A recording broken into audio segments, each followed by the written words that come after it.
আল্লাহ আমার চেয়ে বড় পাপী এই দুনিয়াতে কেউ নাই, আকাশের নিচে জমিনের উপরে আমার চেয়ে বড় পাপী কেউ নাই। সব পাপের স্বীকৃতি দিলাম, পৃথিবী না জানুক আমি তো জানি আমি কি পাপ করেছি। হায় আমার পাপের করলে বিচার, বাঁচার আমার নাই উপায়। দয়াময় তুমি মাফ করো আমায়, মাফ করো আমায়। আমরা সেদিন আগেই গুনার স্বীকৃতি দিয়ে দেব। আমরা বলবো আল্লাহ তুমি প্রশ্ন করার আগে তোমার একটা কথা বলি, আমারে কিছু জিজ্ঞেস করো না, আমি সব করেছি। এমন কোন পাপ নাই যে পাপ আমারে দিয়ে হয় নাই। কিয়ামতের দিন আমরা বলবো আল্লাহ আমার আমল দিয়ে জান্নাত চাই না, আমি তোমার দয়া দিয়ে জান্নাত চাই।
পটুয়াখালীর ভাইয়েরা, আমি আপনাদের আতিথেয়তা, আপনাদের ভালোবাসায় মুগ্ধ হয়েছি, ইমপ্রেসড হয়েছে। আলহামদুলিল্লাহ। লক্ষ লক্ষ তাওহীদি জনতা, কোনো ডিস্টার্ব নাই, কোনো হই হুল্লোড় নাই, মারামারি নাই। পটুয়াখালী আজকে হিস্ট্রি তৈরি করেছে। খুব চমৎকার একটি শহর, অসাধারণ একটি নগরী। আমি উপর থেকে দেখছিলাম, খুব গোছানো, খুবই গোছানো সুন্দর একটি শহর। আলহামদুলিল্লাহ। আর পাশেই আছে আপনাদের বিশাল সমুদ্র সৈকত, যেখান থেকে সূর্যোদয় সূর্যাস্ত একসাথে দেখা যায়। ঠিক কিনা বলেন? বরিশাল বিভাগের প্রতি আগে থেকেই আমার আলাদা একটা টান, দুটো কারণে।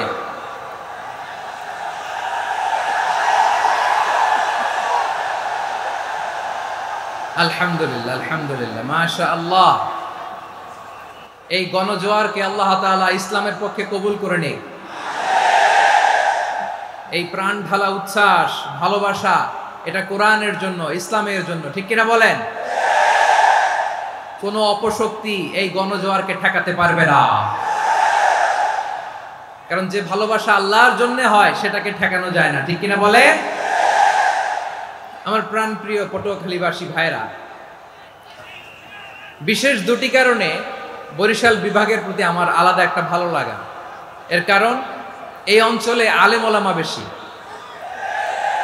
ঠিক কিনা বলেন? আজকের এই প্রোগ্রামে অনেক কওমি মাদ্রাসার মুহতামিম সাহেবরা এসেছেন, আমি শুনেছি। আলিয়া মাদ্রাসার প্রিন্সিপাল হুজুররা এসেছেন, খতিব সাহেবরা এসেছেন, ইমাম সাহেবরা এসেছেন, মুয়াজ্জিন সাহেবরা এসেছেন। এই বিভাগে আলেম ওলামা বেশি। তার প্রমাণ, এখানে এই বরিশালের ভেতরে আছে সারসিনা দরবার। ঠিক কিনা বলেন? অনেক হাক্কানি একটা দরবার। সারসিনার মরহুম পীর সাহেব হুজুরের খেদমত করেছি আমি অনেকবার, সুযোগ হয়েছিল আমার ছাত্র জামানায়। তো ওনাদের মাদ্রাসা কেন্দ্রিক অনেক খেদমত, আলহামদুলিল্লাহ। তারপর এই বিভাগে রয়েছে চরমোনাই দরবার। ঠিক কিনা বলেন? ওনাদেরও বিশাল মাদ্রাসা, ধর্মীয় অঙ্গনে, মাদ্রাসা অঙ্গনে, রাজনৈতিক অঙ্গনে ওনাদের অনেক খেদমত। তারপরে এখানে আছে ঝালকাঠি এনএস কামিল মাদ্রাসা। আমরা কায়েদ সাহেব হুজুরের কথা শুনেছি, আল ইত্তেহাদ মা আল ইখতিলাফ, মতবিরোধের সাথে ঐক্য, অসাধারণ কথা। তো এই সমস্ত বড় বড় আল্লাহওয়ালাদের আগমন এই ভূখণ্ডে হওয়ার কারণে এখানে ধর্মীয় বিশৃঙ্খলা মারামারি কম, আছে ঐক্য, ঠিক কিনা বলেন? বরিশাল বিভাগের প্রতি আমার বিশেষ ভালোবাসার এটা একটা কারণ। 2 নম্বর কারণ হচ্ছে আমি ঢাকাতে যে মাদ্রাসায় পড়াশোনা করেছি, দারুন নাজাত সিদ্দিকিয়া কামিল মাদ্রাসা, আমার মাদ্রাসার শিক্ষক মণ্ডলীর অধিকাংশ হচ্ছে এই বরিশালের। আলহামদুলিল্লাহ। আমাদের শ্রদ্ধেয় প্রিন্সিপাল হুজুর আখম আবু বকর সিদ্দিক হাফিজাহুল্লাহ ওয়া রাআহ, উনি এলাকার সহ পুরো দারুন নাজাত মাদ্রাসার অধিকাংশ আসাতাজা ইকরাম এই ভূখণ্ডের এই অঞ্চলের হওয়ার কারণে ছোটবেলা থেকেই বরিশালের প্রতি আমার একটি ভালোবাসা। তো আমি অন্তরের অন্তঃস্থল থেকে আবারও শুভেচ্ছা জানাতে চাই। আমি আমাদের অনেক ভাইদেরকে দেখতে পাচ্ছি, আপনারা বসার জায়গা পাননি, দাঁড়িয়ে আছেন এবং খুবই নিশ্চুপ, শান্ত, সুশৃঙ্খল। The people of Barishal, they are very smart, আলহামদুলিল্লাহ, মাশাআল্লাহ। এবং শ্রোতা যাদেরকে দেখতে পাচ্ছি বেশিরভাগের বয়স 15 থেকে 25। জেনজি, যেখানেই যাই জেনজি আমারে ছাড়ে না, মাশাআল্লাহ। এরাই আগামীর বাংলাদেশ, এরাই বাংলাদেশ। এদের হাতে নিরাপদ আমার লাল সবুজের পতাকা, এদের হাতে নিরাপদ আমার 56,000 বর্গ মাইলের প্রতিটি ইঞ্চি মাটি। এজন্য তোমাদেরকে সাবধান থাকতে হবে, সজাগ থাকতে হবে দেশের জন্য, এদেশের সার্বভৌমত্বের জন্য, ঠিক কিনা বলেন? আমার প্রিয় ভাইরা, আপনারা এখন যেমনি নিশ্চুপ, নীরব, very quiet and calm, discipline, I like it, I love it. শেষ পর্যন্ত আপনারা এরকম নিশ্চুপ, নীরব, নিস্তব্ধ, নিঝুম থাকবেন তো আপনারা? মাশাআল্লাহ। আমি খুব লম্বা চূড়া সময় নেব না, অনেক আলোচনা হয়েছে, আমি পাশেই ছিলাম, আমি দুপুরেই চলে এসেছি, আমি শুনছিলাম আলোচনাগুলো, অসাধারণ আলোচনা হয়েছে। আসলে আলোচনা হওয়া দরকার অল্প, ইবাদত আর আমল হওয়া দরকার বেশি, ঠিক কিনা? কিয়ামতের একটা আলামত হচ্ছে খুতবুকুম তাওয়িলা ওয়া সালাওয়াতুকুম কাসীরা। কিয়ামতের আগে আমাদের বক্তব্য হয়ে যাবে লম্বা। Your speech will be longer and your salah will be very shorter. বক্তব্য হবে লম্বা, সালাত হবে খাটো। এই নমুনা বর্তমানে আছে না নাই? ঘন্টার পর ঘন্টা, তাও তৃপ্তি মিটে না। অনেক জায়গায় রাত পর্যন্ত, মিডনাইট পর্যন্ত, মধ্যরাত পর্যন্ত আলোচনা হয়, এটা ঠিক নয়। বক্তব্য হবে একেবারে gist, cream of the creams, একেবারে ক্রিম কথাটা আলোচক উপস্থাপন করবেন। হেদায়েত দেওয়ার মালিক কে? ইন্নাকা লা তাহদি মান আহবাবতা ওয়ালাকিন্নাল্লাহা ইয়াহদি মান ইয়াশা। নবী হে, আপনি চাইলেই কাউকে হেদায়েত দিতে পারবেন না, হেদায়েত দেওয়ার মালিক কে? প্রিয় ভাইরা, আমি শুরুতেই দেখতে চাই যে আপনারা বরিশাল বিভাগের কে কোন জেলা থেকে আসলেন। আপনাদের এই বরিশাল বিভাগের ভোলা জেলা আছে না একটা, দ্বীপ জেলা, ওখান থেকে কেউ আসতে পারছেন নাকি? হ্যাঁ, আল্লাহু আকবার, আসছে তো, ওই যে হাত দেখা যাচ্ছে। সর্বনাশ, মাশাআল্লাহ, মাশাআল্লাহ, ঠিক আছে। আল্লাহ আমার ভাইদেরকে তুমি কবুল করো। বরগুনা জেলা থেকে কেউ এসেছেন আজকের প্রোগ্রামে? ইয়া সালাম, মাশাআল্লাহ, মাশাআল্লাহ, ওয়েলকাম, ওয়েলকাম, ঠিক আছে। পিরোজপুর জেলার কেউ এসেছেন? পিরোজপুর জেলা থেকে মাশাআল্লাহ অনেক ভাইরা এসেছেন। ঝালকাঠি, মাশাআল্লাহ, ঝালকাঠির অনেক আসছে। তারপর বরিশাল জেলা থেকে কারা কারা এসেছেন? বরিশাল, মাশাআল্লাহ, তাবারাকাল্লাহ। এবার পটুয়াখালী জেলার কারা কারা দেখি? মাশাআল্লাহ, মাশাআল্লাহ, মাশাআল্লাহ। আল্লাহ তুমি কবুল করো, আল্লাহ তুমি কবুল করো। লিল্লাহি তাকবীর, লিল্লাহি তাকবীর, লিল্লাহি তাকবীর। হাত নামান। প্রিয় ভাইরা, আসুন আমরা কাল বিলম্ব না করে আজকের পটুয়াখালী জেলা শহরের, মাশাআল্লাহ, ওই যে লক্ষ্মীপুর থেকে আমাদের ভাই এসে প্লেকার্ড নিয়ে দাঁড়াইছে, ঠিক আছে, প্লেকার্ড দেখেছি, ফি আমানিল্লাহ। আচ্ছা, এই বরিশাল বিভাগের বাইরে থেকে কারা কারা আসছেন দেখি, কেউ আছেন কিনা? মাশাআল্লাহ, অনেক অনেক অনেক, মাশাআল্লাহ, আল্লাহ কবুল করুন, আল্লাহ কবুল করুন, ফি আমানিল্লাহ। চাঁদপুর, ঠিক আছে, ঠিক আছে, হ্যাঁ, ইলিশের বাড়ি চাঁদপুর, ঠিক আছে, মাশাআল্লাহ। বসুন, বসুন। সম্মানিত ভাইরা, আসুন আমরা মূল আলোচনার দিকে চলে যাই। আজকে আমরা যে টপিকটা নিয়ে আলোচনা করব সেটা হচ্ছে, আমরা যে জীবনে বিপদে পড়ি, আমরা বিপদে পড়লে আমাদেরকে উদ্ধার করে কে? আল্লাহ ছাড়া আমাদের বাঁচানোর কেউ আছে? উদ্ধার করার কেউ আছে? রক্ষা করার কেউ আছে? এজন্য বিপদে পড়লে আমরা চাইবো কার কাছে? আমাদের যাই দরকার হোক আমরা ফরিয়াদ করব কার কাছে? নাকি মাজারে যেয়ে চাবেন? মাজারে যেয়ে চাবেন? অনেকে তো মাজারে যেয়ে কপাল ঘষে, আছে না নাই? মাজারে যেয়ে সন্তান চায়, আছে? এই এলাকায় নাই, এই এলাকার লোকদের আকীদা খালেস আমি জানি। মাজারে যেয়ে কপাল ঘষে আর সন্তান চায়। আচ্ছা, মাজারে গেলে সন্তান পাওয়া যায়? আচ্ছা, মাজারে না গেলে যদি বাচ্চা না হতো, গরু ছাগলের যে বাচ্চা হয় ওরা কোন মাজারে মানত করে বলেন? কথা কি বুঝতেছেন? এই যে প্রতি বছর গরু ছাগল ভেড়া এগুলো যে বাচ্চা দেয়, এরা কোন মাজারে যে মানত করে? এজন্য চাইতে হবে একজনের কাছে, তিনি কে? আমার প্রিয় পটুয়াখালীবাসী, মাজার জিয়ারত করা সুন্নাহ। আমরা মাজার জিয়ারত করব, আল্লাহ ওয়ালাদের কবরে যাব, আমরা সেখানে যে সালাম দিব, দোয়া করব, নিজের জন্য করব, কবরে শুয়ে থাকা মাইয়েতের জন্য করব, পুরো মুসলিম উম্মার জন্য করব। কিন্তু কবরে যিনি শুয়ে আছে ওই বাবার কাছে সন্তান চাওয়া যাবে? চাকরি চাওয়া যাবে? সফলতা চাওয়া যাবে? সফলতা দেয় কে? সবাই বলেন নাই, আওয়াজ করে বলেন, সফলতা দেওয়ার মালিক কে? এক কথাই রব্বুল আলামিন বলেন, ওয়া ইয়ামসাসকাল্লাহু বিদুররিন ফালা কাশিফা লাহু ইল্লা হু ওয়া ইয়ুরিদকা বিখাইরিন ফালা রাদ্দা লিফাদলি ইউসিবু বিহি মান ইয়াশাউ মিন ইবাদিহি ওয়া হুয়াল গফুরুর রহিম। আল্লাহু আকবার। আল্লাহ বললেন, ওয়া ইয়ামসাসকাল্লাহু বিদুররিন ফালা কাশিফা লাহু ইল্লা হু। আল্লাহ যদি তোমাকে কোনো বিপদ স্পর্শ করায়, আল্লাহ যদি তোমারে কোনো বিপদে ফেলে দেয়, ওই বিপদ থেকে উদ্ধার করার তিনি ছাড়া আর কেউ নাই। জোরে বলেন ঠিক কিনা? তিনি যদি কোনো বিপদে ফেলেন, তিনি ছাড়া বিপদ থেকে উদ্ধার করার কেউ নাই। আর তিনি যদি তোমার প্রতি কোনো অনুগ্রহ করতে চান, ওই অনুগ্রহ ঠেকিয়ে দেওয়ার ক্ষমতাও কারো নাই। আল্লাহ যদি আপনার সফলতা দিতে চায়, পৃথিবীর কোনো শক্তি ওই সফলতাকে থামাতে পারে? এজন্য আল্লাহ বললেন, খবরদার, চিন্তা আর আকীদা খালিস করে নাও। ওয়া ইয়ামসাসকাল্লাহু বিদুররিন ফালা কাশিফা লাহু ইল্লা হু। আল্লাহ বিপদে ফেললে বিপদ থেকে উদ্ধার করার কেউ থাকে না। আর আল্লাহ যদি তোমার প্রতি দয়া দেখাতে চান, অনুগ্রহ করতে চান, ওই অনুগ্রহকে প্রতিরোধ করার মতো ক্ষমতা কারো নাই। তিনি তার বান্দাদের মধ্য থেকে যাকে ইচ্ছা তাকে দেন, যত ইচ্ছা তত দেন। তিনি ক্ষমাশীল, তিনি মেহেরবান। সুবহানাল্লাহ। তিনি ক্ষমাশীল, তিনি মেহেরবান। তাহলে এই আয়াত থেকে আমরা বুঝতে পারলাম, আমরা যদি বিপদে পড়ি আমাদেরকে কেউ বাঁচাতে পারে না। আমার বাবা আমারে বাঁচাতে পারে? হ্যাঁ? আমার মা আমাকে বাঁচাতে পারে? আমার বন্ধু আমারে বাঁচাতে পারে? আমার দলের কর্মী আমাকে বাঁচাতে পারে?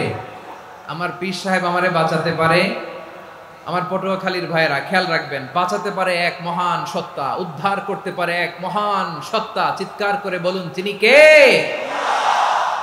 আবার আল্লাহ বললেন, আম্মান ইউজিবুল মুত্তাররা ইযা দাআহু ওয়া ইয়াকশিফুস সুআ ওয়া ইয়াজআলুকুম খুলাফাআল আরদ আইলাহুম মা'আল্লাহ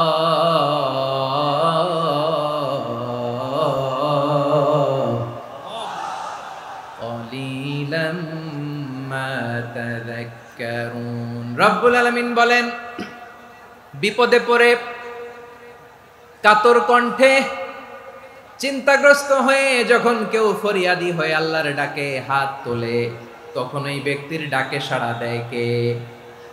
সবাই বলুন। কাতর কণ্ঠে বিপন্ন অবস্থায় আপনি যখন কেঁদে কেঁদে হাত তুলে আপনার দুঃখের কথা জানান, আপনি যখন ডাকেন তারে, তখন আপনার ডাকে সাড়া দেয় কে? আল্লাহ বলে, আমি সাড়া দেই। তোমাদের বিপদকে মুক্ত করে দেয় কে? ওই আল্লাহর সাথে কোন উপাস্য আছে নাকি? কিন্তু খুব অল্প সংখ্যক লোকই তোমরা উপদেশ গ্রহণ করো। কথাটা কার?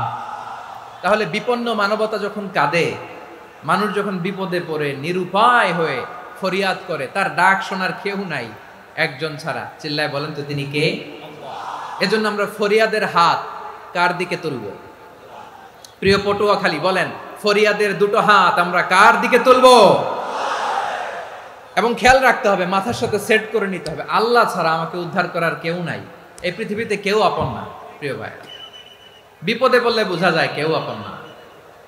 আপন শুধু একজন মহান সত্তা, তিনি কে? এটা কি আপনারা খেয়াল রাখতে পারবেন? হ্যাঁ, বিপদে আপদে কেউ আমাদের বাঁচাতে পারে না, তরাতে পারে না, মুক্তি দিতে পারে না, উদ্ধার করতে পারে না, একমাত্র আমার প্রভু ছাড়া, আল্লাহ ছাড়া। চিল্লায় বলেন ঠিক কিনা? এবং প্রিয় পটুয়াখালীর ভাইয়েরা, মাথার সাথে এটা সেট করে নিতে হবে যে আমাদের পুরো জীবনটাই পরীক্ষা। পুরো জীবনটাই কি? The life is a test. পুরো জীবনটাই পরীক্ষা। এই জীবনে বিপদ আসবে, আপদ আসবে, পরীক্ষা আসবে, সবার জীবনে এটা থাকে। এক একজনের পরীক্ষা এক এক রকম। আমার পরীক্ষা একরকম, মাসুদ ভাইয়ের পরীক্ষা একরকম, চৌধুরী সাহেবের পরীক্ষা একরকম, আপনার পরীক্ষা একরকম, ওনার পরীক্ষা আবার আরেক রকম। পুরো পৃথিবীটাই পরীক্ষা ক্ষেত্র, সবাই পরীক্ষা দিচ্ছি, কিন্তু কারো পরীক্ষা প্রশ্নের সাথে কারোটার মিল নাই। সুবহানাল্লাহ পড়বেন না? পুরোটাই পরীক্ষা ক্ষেত্র, সবাই পরীক্ষার্থী, কিন্তু প্রশ্নপত্র একটার সাথে আরেকটা মিলে না। One doesn't match the other. একজনেরটার সাথে আরেকজনেরটা মিলে না। কাউকে আল্লাহ তাআলা ধনী বানিয়ে পরীক্ষা করেন। কি বানিয়ে?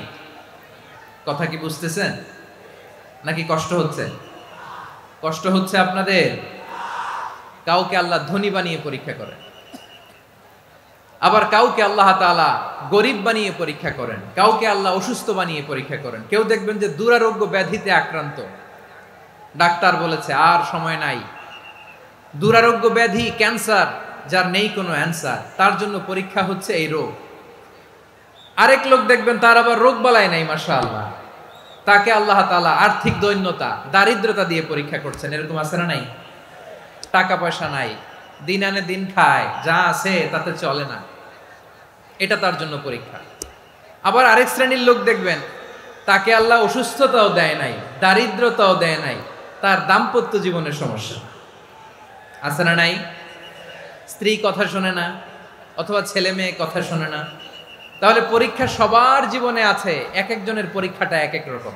আল্লাহ তাআলা দেখতে চায় যে এই পরীক্ষার সময় আমরা কিরকম রেসপন্স করি, how to deal with the test, কিভাবে এই বিপদ আপদ পরীক্ষাগুলোকে আমরা হ্যান্ডেল করব, ডিল করব। এটা হচ্ছে আজকের আলোচনার বিষয়। বুঝতে পেরেছেন সবাই আমার প্রিয় ভাইয়েরা? তাহলে পরীক্ষাময় আমাদের জীবন, বিপদ আপদ পরীক্ষা, এটা মানুষের পিছু ছাড়ে না। সবার জীবনে পরীক্ষা আছে। নবীদের জীবনেও পরীক্ষা ছিল। সাহাবারা জিজ্ঞেস করেছেন, ইয়া রাসূলুল্লাহ, আইয়ুন নাসি আশাদ্দু বালাআন ফিদ দুনিয়া, এই দুনিয়ার বুকে কাদের পরীক্ষা সবচেয়ে বেশি? বিশ্বনবী বলেছেন, আল আম্বিয়া। এই পৃথিবীতে সবচেয়ে বেশি পরীক্ষা আল্লাহ তাআলা নিয়ে থাকেন নবীদের। কাদের? নবীদের। সুম্মাল আমসাল ফাল আমসাল, এরপরে নবীদের পরের স্তরে যারা, তাদের পরীক্ষা। এরপরে তাদের পরের স্তরে যারা, তাদের পরীক্ষা। সিদ্দিকিনদের, শুহাদাদের, সলিহিনদের, আল্লাহওয়ালাদের। যার ঈমান যত মজবুত, তার জীবনে পরীক্ষাও তত বেশি। চিল্লায় বলেন ঠিক কিনা? তাহলে মুমিনরা, বিশ্বাসীরা, আমরা কি পরীক্ষা বিপদ আপদে ভয় পাই? হ্যাঁ, বিপদ দেখলে ভয় লাগে আপনাদের? ভয় লাগে? হ্যাঁ, না, মুমিনরা বিপদে ভয় পায় না, তারা হতাশ হয় না, সুবহানাল্লাহ, তারা নিরাশ হয় না। বিশ্বাসীরা হাল ছেড়ে দেয় না, তারা ভরসা রাখে একজনের উপর। চিল্লায় বলতে হবে তিনি কে? কারণ মুমিন জানে the grief isn't permanent, the test isn't permanent, the struggle in our life isn't permanent. আমাদের জীবনের দুঃখ, কষ্ট, স্ট্রাগল, এগুলো পার্মানেন্ট নয়। after every difficulties there is an ease. সব কষ্টের পরেই একটা সুখ আছে না নাই? রব্বুল আলামিন বলেন, ফা ইন্না মাআল উসরি ইউসরা, ইন্না মাআল উসরি ইউসরা, ভয় পেও না, চিন্তা করো না, কষ্টের সাথেই আমি রেখে দিয়েছি স্বস্তি। সুবহানাল্লাহ বলেন। মুমিন জীবনে বিপদ যত বেশি, কষ্ট যত বেশি, তার সামনে সফলতা তার চেয়েও বেশি, ঠিক কিনা বলেন? কারণ বিশ্বাসীরা জানে রাত্রি যত গভীর হয় সুবহে সাদিকের সময় তত আগাতে থাকে। গর্ভবতী নারীর পেটের ব্যথা যত বাড়তে থাকে, ঘরে নতুন মেহমান আগমনের সময় ঘনাতে থাকে। মুমিনদের উপর বিপদ, অত্যাচার, আপদ, পরীক্ষা যত বাড়তে থাকে, কালেমার পতাকা উড্ডয়নের সময় কাছে আসতে থাকে। বিশ্বাসীদের এগুলো হিসাব মিলানো অনেক আগে, এগুলো অনেক আগে হিসাব মিলানো। দুঃখের আধার শেষে সুখের আলো মিটি মিটি হাসে, চিল্লায় বলেন ঠিক কিনা? পরীক্ষা যত বেশি, কষ্ট যত বেশি, সুখের সময় তত কাছাকাছি, চিল্লায় বলতে হবে ঠিক কিনা? এজন্য মুমিন জীবনে পরীক্ষা বেশি, মুমিনদের হতাশা নাই, মুমিনরা নিরাশ হয় না, হতাশ হয় কাফিররা। মুমিনরা কখনো হাল ছেড়ে দেয় না, মুমিনরা ভরসা রাখে একজনের উপর, তিনি কে? তাহলে আমার প্রিয় পটুয়াখালীবাসী, বিপদ থাকবে, পরীক্ষা থাকবে, এই বিপদ থেকে আমাদেরকে উদ্ধার করবেন একজন, তিনি কে? আমরা শুধু আল্লাহর উপরই ভরসা রাখবো। রাজি আছেন তো? চাইবো একজন সত্তার কাছে, আওয়াজ করে বলুন তিনি কে? একজন সত্তার কাছে চাইবে। বিশ্বনবী ওনার চাচাতো ভাই আব্দুল্লাহ ইবনে আব্বাস রাদিয়াল্লাহু তাআলা আনহুকে বললেন, ইয়া আব্দুল্লাহ ইবনুল আব্বাস, হে আব্দুল্লাহ ইবনে আব্বাস, ইদা সাআলতা ফাসআলিল্লাহ, যখন চাইবে আল্লাহর কাছে চাও। ও আব্দুল্লাহ, যখন চাইবা আল্লাহর কাছে চাও। ওয়া ইদা ইসতাআনতা ফাসতাইন বিল্লাহ, যখন সাহায্য চাইবা আল্লাহর কাছে ফরিয়াদ করো। জেনে রেখো ও আব্দুল্লাহ, ওয়া'লাম আন্নাল উম্মাতা লাউ ইজতামাআত আলা আন ইয়ানফাউকা বিশাইইন লাম ইয়ানফাউকা ইল্লা বিশাইইন ক্বাদ কাতাবাহু আল্লাহু লাক। ও আব্দুল্লাহ, জেনে রেখো, মনে রেখো, গোটা বিশ্বের সবাই মিলে যদি তোমার উপকার করতে চায় ততটুকুই তারা করতে পারবে যতটুকু আল্লাহ তোমার নসিবে সেটা লিখে রেখেছে, ঠিক কিনা বলেন? আর যদি গোটা বিশ্বের সবাই মিলে তোমার বিরুদ্ধে কনস্পাইরেসি করে, ষড়যন্ত্র করে, গোটা বিশ্বের সবাই মিলেও যদি তোমার ক্ষতি করতে চায় ততটুকুই শুধু পারবে যেটা আল্লাহ তোমার জন্য বরাদ্দ রেখেছে। যতটুকু আল্লাহ তাআলা তোমার জন্য বরাদ্দ রেখেছে অতটুকুই ক্ষতি করতে পারবে, আর এক চুল বেশিও করতে পারবে না, কমও করতে পারবে না, চিল্লায় বলেন ঠিক কিনা? এজন্য আমরা চাইবো কার কাছে? সবাই বলেন নাই, আওয়াজ করে বলেন কার কাছে? সব সময় আমরা আল্লাহর কাছে চাইবো, বিপদে আপদে, সুখে দুঃখে, সচ্ছল অবস্থায় অসচ্ছল অবস্থায়, পরাজয়ের সময় বিজয়ের সময়, সব সময় আমরা ভরসা রাখবো কার উপর? সবাই বলুন। একদল লোক আছে যারা বিপদে পড়লে আল্লাহরে ডাকে, আছে না নাই? পটুয়াখালীতে মাশাআল্লাহ নাই। বিপদ আসলে আল্লাহরে ডাকে, বিপদ নাই আল্লাহও নাই। বিপদে পড়লে নামাজ পড়ে, বিপদও নাই নামাজও নাই। বিপদে পড়লে জিকির করে, বিপদ যখন চলে যায় ওদের জিকিরও বন্ধ হয়ে যায়, এরকম আছে না নাই? কিছু লোক দেখবেন পরীক্ষা আসলে নামাজ পড়ে, আছে আছে? জেনজি আওয়াজ করো, এরকম আছে? এই কমন পড়ে গেছে।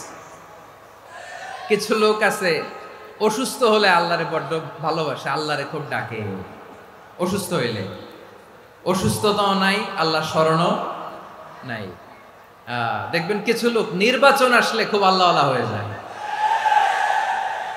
তখন দেখবেন মাথার মধ্যে হেজাব লাগায়, পাঞ্জাবি লাগায়, আল্লাহওয়ালা হয়ে যায়। নির্বাচনও নাই, এরপরে আল্লাহর কথাও নাই, আছে না নাই? না, এরকম হওয়া যাবে না। সব সময় আমরা আল্লাহরে ডাকবো, বিপদে আপদে সব সময় ভরসা রাখবো আমরা একজনের উপর। আওয়াজ করে বলেন তিনি কে? এ কথায় আল্লাহ তাআলা আমাদের চোখে আঙ্গুল দিয়ে জানিয়ে দিলেন, ফাইদা রাকিবু ফিল ফুলকি দা'আবুল্লাহা মুখলিসিনা লাহুদ্দিন ফালাম্মা নাজ্জাহুম ইলাল বাররি ইযা হুম ইউশরিকুন। আল্লাহ বলে একদল লোক আছে, তারা যখন নৌযানে চড়ে, জলযানে চড়ে, সাগরের মধ্যে যখন জাহাজে চড়ে, লঞ্চে চড়ে, তারা যখন তুফানের সম্মুখীন হয় তখন তারা আল্লাহরে বড্ড বেশি ডাকে, একান্ত ভাবে ডাকে, বিশুদ্ধ চিত্তে ডাকে। আবার তুফান থেকে তাদেরকে সেফ জোনে নিয়ে, নিরাপদ জোনে নিয়ে যখন বন্দরে আমি আল্লাহ তাদেরকে ভিড়িয়ে দেই, ওই লোকগুলো আবার আমি আল্লাহর সাথে শিরিক করে। এরকম আছে না নাই? জাহাজে উঠছে, সাগরের মাঝখানে তুফান, ওই সময় দেখবেন আল্লাহ কারে কয়। এই কথা তো আপনাদেরকে বোঝানো সহজ, আপনারা তো নদীর দেশের মানুষ। লঞ্চে চড়েন নাই কারা কারা দেখি? লঞ্চে চড়ছেন? হ্যাঁ, লঞ্চে চড়ে নাই এরকম একজনও নাই এখানে। আচ্ছা, লঞ্চে উঠছেন কে কে দেখি? মাশাআল্লাহ, মাশাআল্লাহ, মাশাআল্লাহ। ঠিক আছে, আপনাদের বোঝানো সহজ। আচ্ছা, লঞ্চে উঠে তুফানের সম্মুখীন হয়েছেন, জলোচ্ছ্বাস সবাই? মাশাআল্লাহ। তো এই ওয়াজ তো আপনাদের মুখস্থ, ঠিক কিনা বলেন? আমার বলার দরকার নাই, বলেন। মাঝ নদী, তুফান, জলোচ্ছ্বাস, জলের মধ্যে উচ্ছ্বাস, ঢেউ, টর্নেডো, সাইক্লোন, মেঘের ঘনঘটা, পরিবেশ ঘুটঘুটে অন্ধকার, লঞ্চ একবার এদিকে আরেকবার ওইদিকে, ভিতরে কি অবস্থা হয় বলেন তো? হ্যাঁ, তখন মুসলিম আল্লাহর ডাকে, হিন্দু আল্লাহর ডাকে, ঠিক কিনা বলেন? আস্তিক আল্লাহর ডাকে, নাস্তিক আল্লাহর ডাকে, ঠিক কিনা?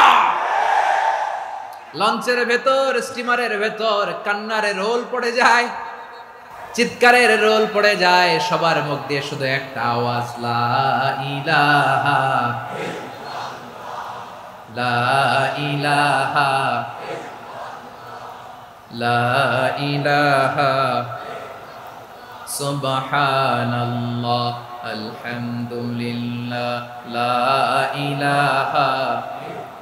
আল্লাহ নামের জিকির করবে যারা, আল্লাহর কাছে প্রিয় তারা, আল্লাহর কাছে প্রিয় যারা, জান্নাতে প্রবেশ করবে তারা, জোরে লা ইলাহা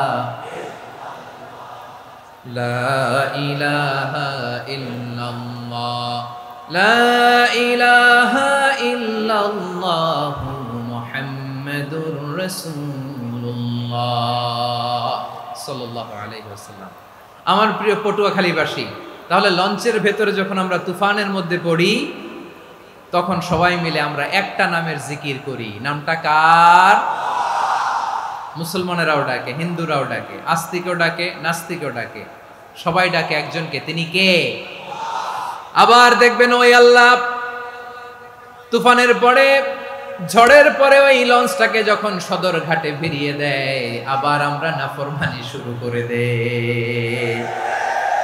সে কোথায় আল্লাহ বললেন, ফাইদা রাকিবু ফিল ফুলকি দা'আউল্লাহা মুখলিসিনা লাহুদ্দিন ফালাম্মা নাজ্জাহুম ইলাল বাররি ইযা হুম ইউশরিকুন।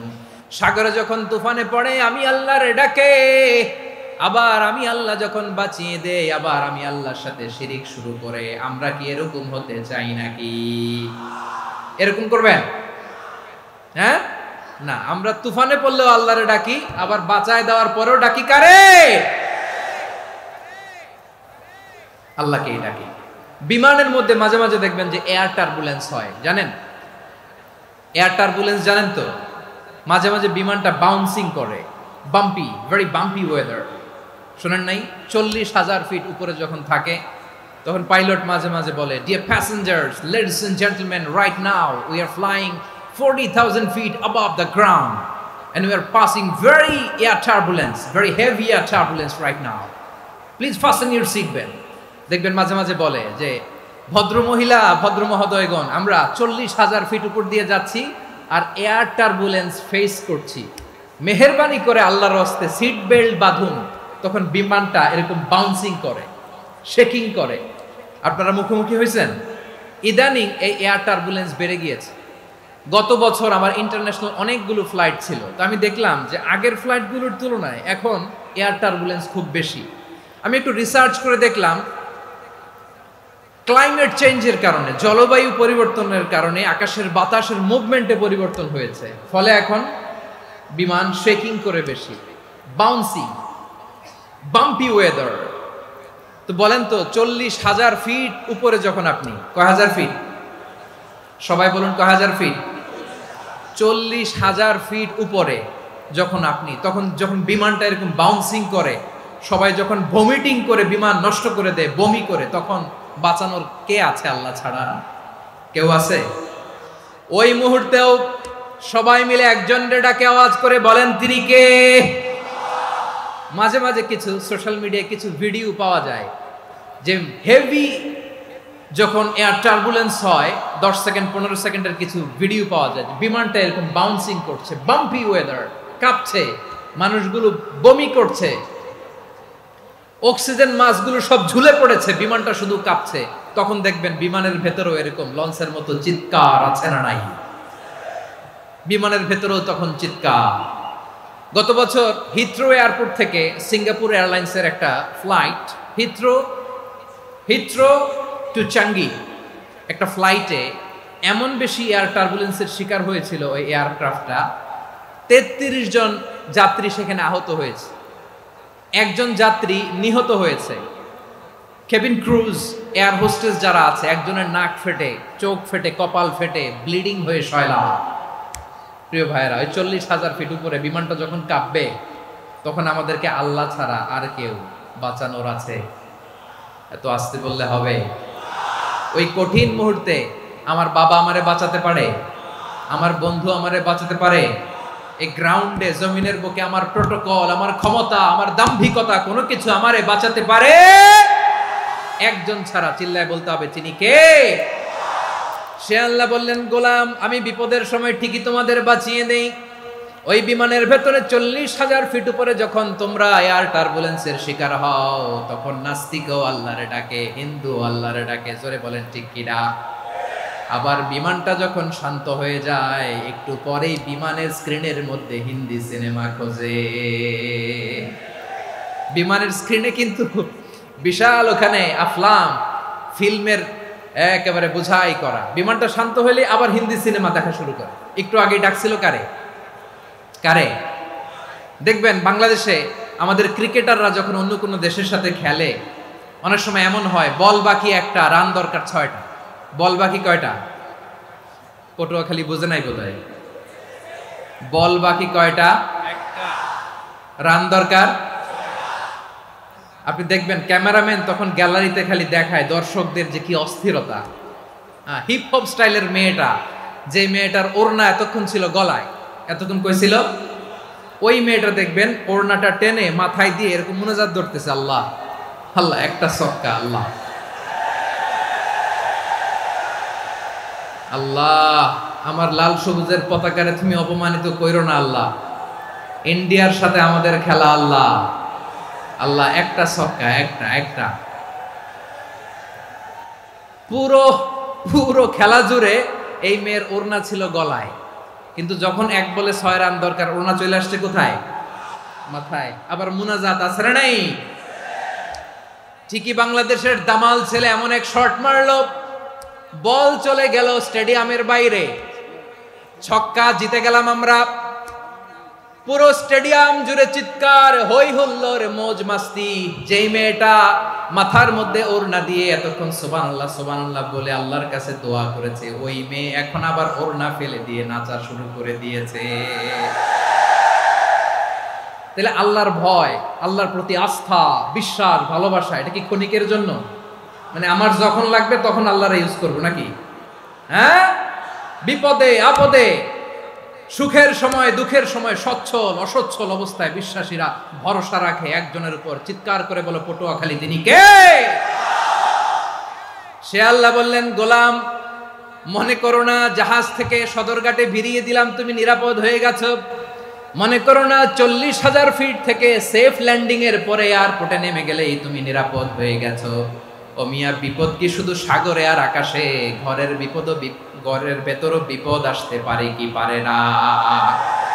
এজন্য সূরা মুলক আল্লাহ বললেন, আমিনতুম মান ফিস সামাই আন ইয়াখসিফা বিকুমুল আরদা ফাইযা হিয়া তামুর।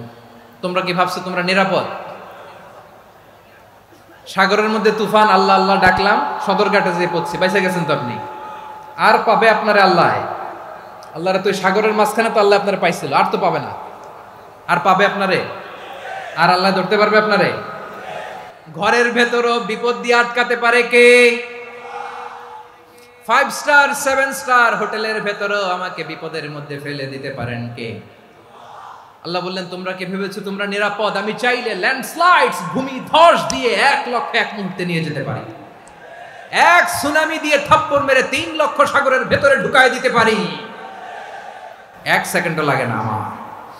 أم أمنتم من في السماء أن يرسل عليكم حاصبا فستعلمون كيف نذير। আল্লাহ চাইলে আকাশ থেকে পাথর বৃষ্টি নাজিল করতে পারেন কি পারেন না?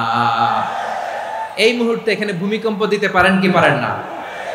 আচ্ছা, ভূমিকম্প যখন হয় আমাদের কারো হুঁশ থাকে? আপনি মনে করছেন আমরা সাধারণ মানুষ, আমরা দৌড় দেই, আর প্রেসিডেন্ট প্রধানমন্ত্রী ওনারা বুঝি খাটে শুয়ে থাকে? কথা বুঝে নাই বোধহয়। ভূমিকম্প, আর্থকোয়েক যদি হয়, বাঁচার জন্য আমরা কি করি? হয় খাটের তলায়, ডাইনিং টেবিলের নিচে, উপরে শক্ত কিছু আছে এটার নিচে, অথবা ঘর থুইয়া দেও দৌড়। তো প্রধানমন্ত্রী উনি কি করে? প্রেসিডেন্ট উনি কি করে? হ্যাঁ, উনি খাটের মধ্যে যে শুয়ে থাকে নাকি? উনিও দৌড়, সাধারণ মানুষও দৌড়, প্রধানমন্ত্রীও দৌড়, বাড়িওয়ালাও দৌড়, ভাড়াটিয়াও দৌড়, সবাই দৌড়। নাকি ভাড়াটিয়ারা বাড়ি থুইয়া দৌড়, বাড়িওয়ালারা আর বেরোয় না? এরকম না। তাহলে যে কোনো মুহূর্তে ভূমিকম্প দিয়ে নাস্তানাবুদ করতে পারে কে? আমার প্রিয় ভাইয়েরা, আমরা নিরাপদ নই, আমরা তার দয়ায় বেঁচে আছি। কার দয়ায়? এজন্য আল্লাহ বললেন, গোলাম, যে কোনো মুহূর্তে বিপদ দিয়ে তোমাদেরকে নাস্তানাবুদ করতে পারি। বিশ্বাসী বলে যদি নিজেকে দাবি করো, সব সময় ডাকতে হবে একজন সত্তাকে। বলেন তিনি কে? এই কথা ক্লিয়ার? এই সবগুলো উদাহরণ শেষে সবার কাছে ক্লিয়ার হয়েছে না যে বিপদ থেকে, আপদ থেকে, পরীক্ষা থেকে, ক্যালামিটি থেকে আমাদেরকে কেউ বাঁচাতে পারে না একজন সত্তা ছাড়া। আবারও বলেন তো তিনি কে? ক্লিয়ার? হ্যাঁ, সবাই বুঝতে পারছেন? আচ্ছা, এবার আমরা দেখি বিষ্ণু ঈসা ইসলামের জীবনে বিপদ আপদ ছিল কিনা। উনি বিপদ আসলে কিভাবে ডিল করতেন, বিপদ আসলে কোন দোয়া পড়তে হয়, কিভাবে ফরিয়াদের হাত উত্তোলন করতে হয়, কিভাবে রবের দরবারে নতজানু হয়ে ফরিয়াদ করতে হয়, এটা জানার দরকার আছে না নাই?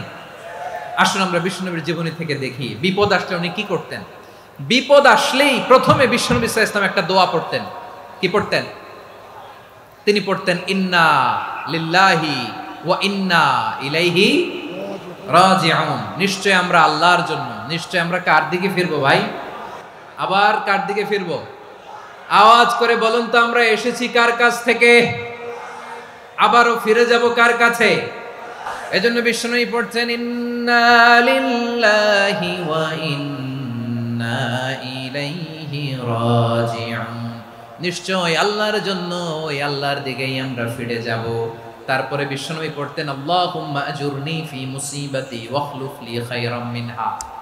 একসাথে প্রথমে পড়তেন ইন্না লিল্লাহি ওয়া ইন্না ইলাইহি রাজিউন, তারপর পরে পড়তেন আল্লাহুম্মা আজুরনি ফি মুসিবাতি ওয়াখলুফ লি খায়রাম মিনহা। মানে আল্লাহ, এই যে আমি বিপদে ধৈর্য ধারণ করলাম, এটার সব তুমি আমারে দাও, আর যেটা হারালাম এর চেয়ে ভালো কিছু দিয়ে মেকআপ করে দিও, ভালো কিছু দিয়ে বদল করে দিও। সুবহানাল্লাহ পড়েন। তাহলে বিপদ আসলে আমরা কি পড়ব? কথা বলেন। এই যে আমি শুয়েছিলাম, নাশিদ গাচ্ছিল ওরা, এদেশে পরস্পরে দেখা হলে দেয় সালাম, এদেশে আমজনতার হৃদয় জুড়ে পাকালাম, এদেশে বিপদ এলে সর্বজনে সর্বক্ষণে দোয়া পড়ে ইন্না লিল্লাহ। কি পড়ে? সুবহানাল্লাহ সুবহানাল্লাহ সুবহানাল্লাহ সুবহানাল্লাহ। এদেশে আজান শুনে সূর্য ওঠে শহর গ্রামে, এদেশে আজান শুনে সূর্য ডুবে সন্ধ্যা নামে, এদেশে সকল কাজে সবাই বলে বিসমিল্লাহ, এদেশে ভালো কিছু দেখে শুনে হাসি মুখে সবাই বলে মাশাআল্লাহ। সুবহানাল্লাহ পড়ে। তাহলে বিপদ এলে আমরা কি পড়ি? কথা বুঝলে সবাই উত্তর দিতে হবে। বিপদ এলে কি পড়ি? তাহলে বিপদ এলেই আমরা এখন থেকে ইন্না লিল্লাহ পড়বো, নাকি হাই হুতাশ করবেন? একদল আছে হাই হুতাশ করে, হায় আল্লাহ রে মোর কি হইল রে, মই কি হরমু রে, মই কমবে জামু রে, আছে না নাই? এরকম বিলাপ করতে নিষেধ করেছেন বিশ্বনবী। কি করব, কই যাব, কি হবে, হায় হায়, এরকম হাহুতাশ আছে না নাই? বিশ্বাসীরা হাহুতাশ করে না, তারা ইন্না লিল্লাহ পড়ে। কি পড়ে মনে থাকবে? আমরা পড়বো ইন্না লিল্লাহি ওয়া ইন্না ইলাইহি রাজিউন। নিশ্চয়ই আমরা আল্লাহর জন্য, আমরা আল্লাহর দিকেই ফিরে যাব। এরপর পড়বো আল্লাহুম্মা আজুরনি ফি মুসিবাতি ওয়াখলুফ লি খায়রাম মিনহা। আল্লাহ, আমি যে বিপদে ধৈর্য ধারণ করলাম এটার সওয়াব দিও, আর যা হারালাম তার চেয়ে ভালো কিছু দিয়ে বদল করে দিও। সুবহানাল্লাহ পড়েন। বিশ্ব নবীর হাদিস শুনলেন উম্মে সালামা রাদিয়াল্লাহু তাআলা আনহা। ওনার স্বামী হলো আবু সালামা। মজার ঘটনা খেয়াল করে শুনেন আমার প্রিয় কলিজার টুকরা ভাইয়েরা। কানগুলো খরগোশের কানের মতো খাড়া করে আমার দিকে তাকান। সাইয়্যিদাতুনা উম্মে সালামা রাদিয়াল্লাহু তাআলা আনহা, ওনার স্বামীর নাম আবু সালামা। শ্রেষ্ঠ দম্পতি, শ্রেষ্ঠ ফ্যামিলি। প্রথমে হিজরত করেছিলেন হাবাসায়, পরে হিজরত করেছেন মদিনায়। উহুদ যুদ্ধের পরে ওনার স্বামী আবু সালামা ইন্তেকাল করলো, শহীদ হলো। সুবহানাল্লাহ পড়েন। যখন আবু সালামা ইন্তেকাল করলো, উম্মে সালামা রাদিয়াল্লাহু তাআলা আনহা কেঁদে কেঁদে হয়রান। আর নবীর শিখানো বাণী অনুযায়ী তিনি বারবার পড়ছিলেন ইন্না লিল্লাহ। কি পড়ছিলেন? মুই কই জামু, কি হরমু, এগুলো বলে নেই। কি বলছে? ইন্না লিল্লাহ।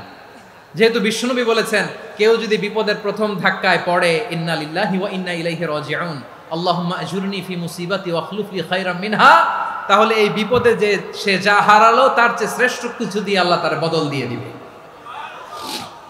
এই হাদিস শুনে উম্মে সালামা রাদিয়াল্লাহু তাআলা আনহা ওনার প্রাণ প্রিয় স্বামী আবু সালামার ইন্তেকালের পরে চোখের পানি ছাড়ে আর পড়ে ইন্না লিল্লাহি ওয়া ইন্না ইলাইহি রাজিউন, আল্লাহুম্মা আজুরনি ফি মুসিবাতি ওয়াখলুফ লি খায়রাম মিনহা। বারবার এই দোয়া পড়ে চোখের পানি ছাড়ে, এই দোয়া পড়ে চোখের পানি ছাড়ে, আর মনে মনে বলে আবু সালামার মতো ভালো মানুষ মদিনাতে নাই, আবু সালামার চেয়েও ভালো মানুষ মদিনাতে নাই, তার চেয়ে ভালো মানুষ কি করে আল্লাহ তাআলা আমারে দিবে, তার চেয়ে ভালো মানুষ তো আমি মদিনাতে দেখি না। চোখের পানি দিয়ে বুক ভাসায় আর নবীর হাদিসের উপর আমল করে পড়ে ইন্না লিল্লাহি ওয়া ইন্না ইলাইহি রাজিউন, ইন্না লিল্লাহি ওয়া ইন্না ইলাইহি রাজিউন।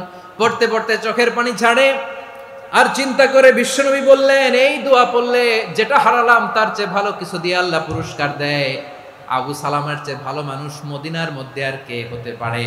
কি আজীব তামাশা, কি অবাক করা ঘটনা। কিছুদিন পরে দেখা গেল সাইয়্যিদুল মুরসালিন রাহমাতাল লিল আলামিন স্বয়ং বিশ্ব নবী উম্মে সালামাকে বিয়ের প্রস্তাব পাঠিয়েছে। স্বয়ং বিশ্ব নবী উম্মে সালামা রাদিয়াল্লাহু তাআলা আনহাকে বিয়ের প্রস্তাব পাঠিয়েছেন। উনি রাজি হয়ে গেলেন, বিয়ে হয়ে গেল, উনি হয়ে গেলেন উম্মুল মুমিনিন, আমাদের মা, পুরো মুসলিম উম্মার মা। চিৎকার করে বলেন আল্লাহু আকবার। তাহলে আমার প্রাণ প্রিয় ভাইয়েরা, বিপদে পড়লে আমরা পড়বো ইন্না লিল্লাহি ওয়া ইন্না ইলাইহি রাজিউন, আল্লাহুম্মা আজুরনি ফি মুসিবাতি ওয়াখলুফ লি খায়রাম মিনহা। পড়বেন? পড়বেন না? যারা যারা বিপদ আসলে এই দোয়াটা পড়বেন এখন থেকে আওয়াজ করে ইনশাআল্লাহ বলেন। যা হারাইছেন তার চেয়ে শ্রেষ্ঠ জিনিস দিয়ে বদলা দিবে কে? বিশ্বাস হয়? একটু সন্দেহ লাগে মনে হয়, একটু সন্দেহ আছে? যাদের বিশ্বাস হবে তাদের কি আল্লাহ উত্তম বদলা দিবে, ঠিক কিনা বলেন? তাহলে বিপদে পড়লেই প্রথমে আমরা এটা পড়ব। দোয়াগুলো যদি এখন মুখস্থ না হয়, এই যে রেকর্ডিং হচ্ছে, পেয়ে যাবেন, কালকেই পেয়ে যাবেন। শুনে শুনে মুখস্থ করবেন। আমার মায়েরা, আমার বোনেরা, আপনাদের জন্য 3টি মাঠের অ্যারেঞ্জমেন্ট করা হয়েছে, আমি জানি। আপনারাও এই দোয়াগুলো পড়বেন, আপনার স্বামীকে শেখাবেন, সন্তানকে শেখাবেন, আপনার পুরো পরিবারটাকে জান্নাতের টুকরো বানিয়ে দিবে কে? তাহলে বিপদ আসলে প্রথমে কি পড়তে হবে এটা জেনে গেলাম। এরপরে বিপদ আসলে নিজেকে কি করে আল্লাহর কাছে সঁপে দিতে হয় এটাও জানার দরকার আছে না নাই? বিপদে প্রথমে ইন্না লিল্লাহ পড়লাম, ধৈর্য ধারণ করলাম, বিপদ থেকে উদ্ধারের সর্বোচ্চ চেষ্টা করলাম। আমার কাজ যখন শেষ তখন আমি আমার এই বিষয়টা আল্লাহর কাছে সঁপে দিব। কার কাছে সুপর্দ করব? কার কাছে? বিপদে বললে কেমন করে নিজেকে আল্লাহর কাছে সঁপে দিতে হয় আসুন সাইয়েদনা ইব্রাহিম আলাইহিস সালামের জীবনী থেকে জানি। আল্লাহর খলিল ইব্রাহিম আলাইহিস সালাম আমাদের মতো সমাজ ব্যবস্থা পায় নাই। আমরা জন্মের পরে আমাদের কানের ভেতরে আজান দিয়েছে কে? একামত দিয়েছে কে? আমাদের বাপ দাদারা আমাদের কানে আজান দিয়েছে কি দেয় নাই? আমাদের জন্মের পরেই তো আজান, একামত, বাড়ির পাশে মসজিদ, প্রতিদিন আজান, জুমার খুতবা, প্রতি মাসে মাসে তাফসিরুল কোরআন মাহফিল, মসজিদ, মিনারা, অভাব নাই, ঠিক কিনা বলেন? আপনি যেই সুন্দর ইসলামিক এনভায়রনমেন্ট পেয়েছেন, আমাদের ইব্রাহিম খালিল উনিও কি এরকম পেয়েছিলেন? হ্যাঁ, উনি জন্মের পর পরে ওনার কানে আজান দিছে কেউ? আমার প্রিয় ভাইরা, আগা গোড়া একটা শিরকি পরিবেশ উনি জন্মগ্রহণ করেছেন। উনি ছাড়া ওই তল্লাটে একজনও আল্লাহর উপর বিশ্বাসী নাই। কল্পনা করতে পারেন? গোটা তল্লাটে, গোটা দেশে বিশ্বাসী মুমিন, আল্লাহর উপর বিশ্বাস স্থাপনকারী কয়জন? সবাই বলেন কয়জন? বাকি সব মুশরিক। বাকি সব মুশরিক নিজের সাথে নিজে শক্ত বোঝাপড়া করে, অ্যানালজি করে, সেলফ কনভারসেশন করে উনি মহা সত্যের সন্ধান পেয়েছে। উনি আকাশের তারা দেখে ভাবে মনে হয় এটাই আমার খোদা, পরে দেখে তারা নাই, মনে মনে বলে না তাইলে এটা না। আবার চাঁদ দেখে বলে চাঁদটা বড় মায়া লাগে, মনে হয় এটাই আমার রব, পরে দেখে চাঁদও নাই, কয় না এটা না। এরপরে দ্বীপ প্রহরের জলজলে সূর্যটা খাঁ খাঁ করে গোটা পৃথিবীটারে রৌদ্র দিয়ে তাতিয়ে রাখে। তিনি ভাবলেন মনে হয় এটাই আমার রব, কারণ এটাই তো সবচেয়ে বড়। কিন্তু বিকেল বেলা ওই সূর্যটাও যখন চলে যায়, সাইয়েদনা ইব্রাহিম বলে না এটাও তো নাই, আমার খোদা যদি আমারে ছেড়ে চলে যায়, বিপদে পড়লে আমারে উদ্ধার করবে কে? এভাবে নিজের সাথে অ্যানালজি, সেলফ কনভারসেশন করতে করতে করতে তিনি মহা সত্যের সন্ধান পেয়েছেন। সুবহানাল্লাহ। সব শেষে তিনি ডিসিশন নিয়ে ঘোষণা দিলেন, ইন্নী ওয়াজ্জাহাতু ওয়াজহিয়া লিল্লাযী ফাতারাস সামাওয়াতি ওয়াল আরদা ওয়া মা আনা মিনাল মুশরিকিন। নিশ্চয় আমি এমন সত্তার দিকে মনোনিবেশ করলাম, মুখাপেক্ষী হলাম, যিনি আকাশ বানিয়েছেন, জমিন বানিয়েছেন, আমি মুশরিক নই। সুবহানাল্লাহ। পারতেন, আপনি পারতেন? কেউ নাই, লক্ষ লক্ষ মুশরিক, আপনি একা। ওনার মতো এরকম বিচক্ষণতা দিয়ে আল্লাহরে খুঁজে পাইতে পারতেন আপনি? কি নবী ছিল, আল্লাহকে খুঁজে পেয়েছে। যখন আল্লাহর ইবাদত শুরু করলো, এই কথা ছড়ায় পড়লো চারদিকে। নমরুদ সাইয়েদনা ইব্রাহিমকে ডেকে পাঠালেন। নমরুদ বলে, ইব্রাহিম তুমি নাকি মূর্তির পূজা না করে কোন নতুন রবের ইবাদত করো, কে তোমার রব? সাইয়েদনা ইব্রাহিম বললেন, রব্বি আল্লাযী ইউহয়ী ওয়া ইউমীত, আমি এমন রবের ইবাদত করি যিনি জীবন দেন, যিনি মৃত্যু দেন। নমরুদ বলে, তাই নাকি? তোমার রব জীবন দেয়, মৃত্যু দেয়, আর এটা তো আমি দেই, আমিও তো জীবন দেই, আমিও তো মৃত্যু দেই। সাইয়েদনা ইব্রাহিম বললেন, কেমন করে তুমি জীবন দাও, মৃত্যু দাও, একটু দেখাও তো। নমরুদ জেলখানা থেকে দুজন কয়েদিকে ডেকে আনলো, কয়েদি এনে অর্ডার করলো, একটাকে এখনই শিরোচ্ছেদ, হেড অফ, ডেথ পেনাল্টি, মৃত্যুদণ্ড দেয়া হলো, ফিনকি দিয়ে রক্ত বেরোলো। নমরুদ বলে, দেখো দুজনকে ধরে আনলাম, একজন কয়েদিকে দিলাম ডেথ পেনাল্টি, মৃত্যুদণ্ড, ওরে মৃত্যু দিলাম, আরেকজন যে দাঁড়িয়ে আছে চাইলে ওরেও আমি মৃত্যুদণ্ড দিতে পারি, কিন্তু না, ওরে আমি দিব না, ওরে আমি বাঁচায় দিলাম, ছেড়ে দিলাম, মানে জীবন দিলাম। দেখো ইব্রাহিম, তোমার চোখের সামনে একজনরে মৃত্যু দিলাম, আরেকজনরে জীবন দিলাম। আপাত দৃষ্টিতে তাই তো, একজনরে তো জীবন দিল, আরেকজনরে মৃত্যু দিল।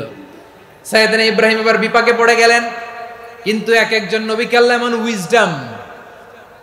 এমন উইজডম বিচক্ষণতা দিয়ে এই জমিনে পাঠিয়েছেন, মুহূর্তের মধ্যে আল্লাহর খলিল ইব্রাহিম বললেন, ফাইন্নাল্লাহা ইয়াতি বিশ-শামসি মিনাল মাশরিকি ফাতি বিহা মিনাল মাগরিব ফাবুহিতাল্লাযী কাফার। আল্লাহর খলিল ইব্রাহিম বললেন, নমরুদ বুঝলাম তুমি জীবন দাও, মৃত্যু দাও, দেখলাম, কিন্তু আমার রব, আমার আল্লাহ প্রতিদিন সকালবেলা উষা লগ্নে ওই পূর্ব দিগন্ত থেকে সূর্যটাকে উদিত করেন, সাঁঝের বেলা, বিকেল বেলা, কুথুরি লগ্নে, সন্ধ্যা বেলা ওই দ্বিপ্রহরের জল জলে সূর্যটাকে পশ্চিম দিগন্তে ডুবিয়ে দেন। মানে সকালবেলা পূর্ব দিক থেকে উদিত করা সূর্যটাকে পশ্চিম দিকে বিকেলে তিনি ডুবিয়ে দেন। তুমি যদি পারো ওই সূর্যটাকে পশ্চিম দিক থেকে উদিত করে পূর্ব দিকে ডুবিয়ে দাও। সুবহানাল্লাহ পড়বেন না? দেখেন, ইনস্ট্যান্ট ইন্টেলেক্ট, মুহূর্তে বিচক্ষণতা, উইজডম কাকে বলে? নমরুদ পারবে? নমরুদের বাপ পারবে? ওর দাদা? ওর 14 গোষ্ঠী। গোটা বিশ্বের সব ক্ষমতাধর রাষ্ট্রনায়করা একসাথে হলে পারবে? ফাবুহিতাল্লাযী কাফার, পারে নাই, ব্যর্থ হয়েছে। এবার তেলে বেগুনে জ্বলে উঠেছে, রেগে মেগে আগুন বলে ফালকুহু ফিল জাহিম। ওর সাথে তর্ক নাই, না পেরে এবার এটারে আগুনে ফেলা। বিশাল বিশাল গাছ কেটে লাকড়ি এনে আগুনের কুণ্ডলি বানানো হলো, দাউ দাউ দাউ দাউ করে আগুন জ্বলে। আল্লাহর খলিল ইব্রাহিমকে আগুনে নিক্ষেপ করা হবে। আল্লাহর খলিল সাইয়েদনা ইব্রাহিমের হাতের মধ্যে রশি দিয়ে টাইট করে বাঁধা হলো, পায়ের মধ্যেও টাইট করে রশি দিয়ে বাঁধা হলো। আল্লাহর খলিল ইব্রাহিমকে আগুনের কুণ্ডলির মধ্যে ফেলা হবে। ওমিয়া, আপনি যে বিপদের কারণে ভয় পান, হতাশ হন, এটা কোনো বিপদ ওনার বিপদের সামনে? পটুয়াখালী আওয়াজ করে বলুন, সাইয়েদনা খলিল ইব্রাহিমের বিপদের সামনে আমাদের বিপদগুলো কোনো বিপদ? এটা কোনো বিপদই না, এটা কোনো বিপদই না। হাত পা বেঁধে টাইট করে নিক্ষেপ করা হবে, সিম্পলি ফেলা যাবে না, কারণ দাউ দাউ করে দ্য ব্লেজিং ফায়ার, এমন আগুনের কুণ্ডলি, কাছে যাওয়া যায় না, আগুনের উত্তাপে নিক্ষেপ করা হবে। হাতে রশি বেঁধে, পায়ে রশি বেঁধে আল্লাহর খলিল ইব্রাহিম আলাইহিস সালামকে আগুনের মধ্যে নিক্ষেপ করা হবে। আহা, এটার বলে অগ্নি পরীক্ষা। উনি অগ্নি পরীক্ষার সম্মুখীন হয়েছিলেন। এজন্য কঠিন পরীক্ষাকে আমরা অগ্নি পরীক্ষার সাথে তুলনা করি, ঠিক কিনা? সাইয়েদনা জিবরাইল এসে বললেন, ও আল্লাহর খলিল, ওরা তো আপনার হাতও বেঁধে ফেললো, পাও বেঁধে ফেললো, নড়াচড়ার সুযোগ নাই, বলেন আমি জিবরিল ফেরেশতা আপনার জন্য কি করতে পারি? আল্লাহর খলিল ইব্রাহিম বলেন, ও জিবরাইল, তোমার কাছে আমার কোনো চাওয়া পাওয়া নাই। সুবহানাল্লাহ বলেন। তোমার কাছে বলার কিছু নাই, তোমার সাহায্যের আমার দরকার নাই। সাইয়েদনা ইব্রাহিম আলাইহিস সালামকে হাতে পায়ে রশি বেঁধে, হাত পা বাঁধা অবস্থায় জ্বলন্ত অগ্নিকুণ্ডে যখন নমরুদের দলবল নিক্ষেপ করবে, আল্লাহর খলিল কিভাবে নিজেকে আল্লাহর কাছে সঁপে দিয়েছেন, পটুয়াখালীর ভাইরা খেয়াল করে শুনুন। হাত পা বেঁধে আল্লাহর খলিলকে যখন নিক্ষেপ করা হবে, তিনি মুখ ফুটে বলে ফেললেন, হাসবুনাল্লাহু ওয়া নি'মাল ওয়াকিল। হাসবুনাল্লাহু ওয়া নি'মাল ওয়াকিল, আমার জন্য আল্লাহই যথেষ্ট, আমার জন্য আল্লাহই যথেষ্ট। তিনি আমার সবচেয়ে বড় গার্ডিয়ান, তিনি আমার সবচেয়ে বড় অভিভাবক। জিব্রাইলের সাহায্যে অফারকে ফিরিয়ে দিলেন, দুনিয়ার বুকে কারো কাছে কিছু বলেন নাই, মুখ ফুটে বলেছেন হাসবুনাল্লাহ। ও আমার পটুয়াখালীর প্রাণের ভাইয়েরা, খেয়াল রাখবেন, কোন বান্দা তার হাতে থাকা সব চেষ্টাটুকুন করার পরে মুখ ফসকে মুখ দিয়ে যখন বলে ফেলে হাসবুনাল্লাহ, বান্দা যখন হাসবুনাল্লাহ বলে ফেলে, ওই ব্যাপারটা ডিল করার দায়িত্ব স্বয়ং আল্লাহ আরশের উপর থেকে নিয়ে নেয়। আপনি যখন বলে ফেলবেন হাসবুনাল্লাহ, এটা ডিলিং করবে কে তখন? চিল্লায় বলেন না, তিনি কে? বান্দা তার সাধ্যের সবটুকু চেষ্টার পরে নতজানু হয়ে যখন বলবে হাসবুনাল্লাহ, আল্লাহ তুমি আমার জন্য যথেষ্ট, নি'মাল ওয়াকিল, তুমি আমার শ্রেষ্ঠ অভিভাবক, তখন তার কি দরকার না দরকার এটা ডিল করে স্বয়ং আল্লাহ। নিক্ষেপ করা হলো সাইয়েদনা ইব্রাহিমকে অগ্নিকুণ্ডলিতে। হাজার হাজার মানুষের দৃশ্য দেখার জন্য জড়ো হয়েছে এরকম বিশাল ময়দানে। কিন্তু কি অবাক করা ঘটনা, সবাই ভয় পাচ্ছিল, না জানে কি হয়ে যায়। আল্লাহর খলিলকে যখন আগুনের কুণ্ডলিতে নিক্ষেপ করা হয়, আল্লাহর খলিল ইব্রাহিম আগুনের কুণ্ডলীর মধ্যে বসে বসে মানুষগুলোর দিকে তাকিয়ে হাসতে শুরু করে দেয়।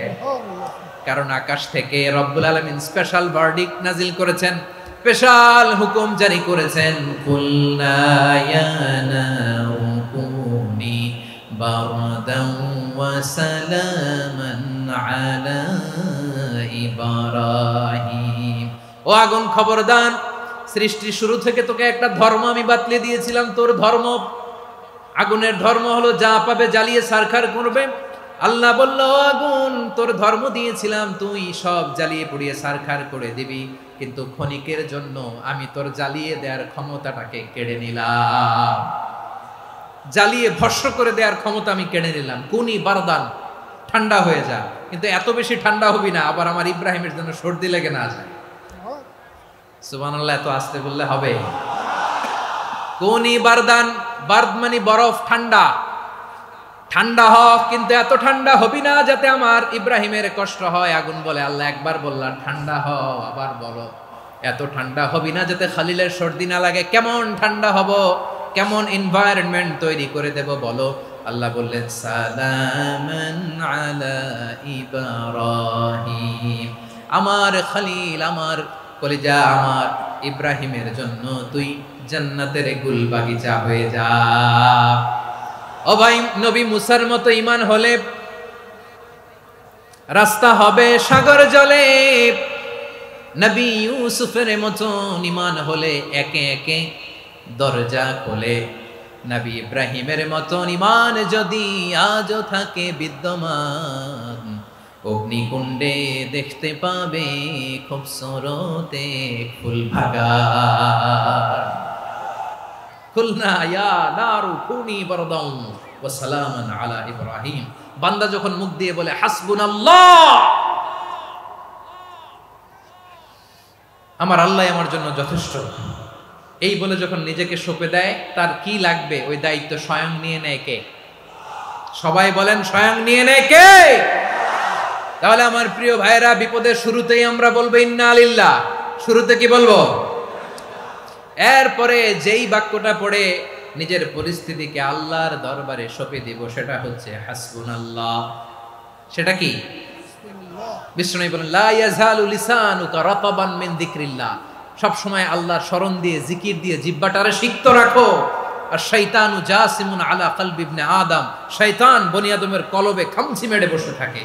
ফাইদা যাকারাল্লাহ খালাসা, মানুষ যখন আল্লাহর স্মরণ করে জিকির করে, শয়তান দৌড়ে পালায়। ওয়া ইদা গাফালা ওয়াসওয়াসা, যখনই বনি আদম গাফেল হয়, তখনই শয়তান তার হৃদয়ে ওয়াসওয়াসা দেয়। এজন্য বিপদে পড়লে ইন্না লিল্লাহ, নিজের সব টুকুন করার পরে, নিজের রোল প্লে করার পরে নিজেকে আমরা কি বলে সঁপে দিব? সবাই বলেন, সবাই বলতে হবে। আরো জোরে বলে, মনে থাকবে? বিপদে পড়লে প্রথমে ইন্না লিল্লাহ, এরপরে নিজেকে যখন সঁপে দিব তখন হাসবুনাল্লাহ। এরপরে কঠিন বিপদ যদি যখন বিশ্বনবী পড়তেন, তখন কি করতেন? এমন বিপদ মাঝে মাঝে হয় না, দেয়ালে পিঠ থেকে যায়, চোখে মুখে অন্ধকার, কি করব দিশা খুঁজে পাই না, এরকম হয় কখনো? হ্যাঁ, আপনাদের হয়? হয় না? তো জান্নাতে আছেন আপনারা। হয় হয় এরকম হয়েছে না যে দেয়ালে পিঠ থেকে গেছে, চোখে মুখে অন্ধকার, কই যাব, কি করব, বাঁচানোর কেউ না, এরকম হয়েছে কখনো আপনাদের? যদি হয় তাইলে এটার সলিউশন বলবো, না হইলে তো এগুলো বলে লাভ নাই। হয় হয় হয় বিশ্বনবী এরকম কঠিন বিপদে পড়েছেন জীবনের কিছু কিছু মুহূর্তে। ওই মুহূর্তে বিশ্বনবী স্পেশাল দুইটা দোয়া পড়তেন।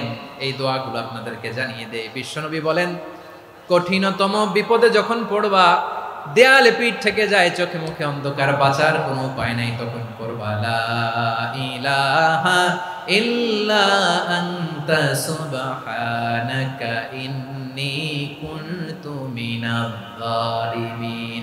আল্লাহ, তুমি ছাড়া কোনো ইলাহ নাই, তুমি পবিত্র, নিশ্চয় আমি জালিমদের অন্তর্ভুক্ত। সুবহানাল্লাহ বলেন।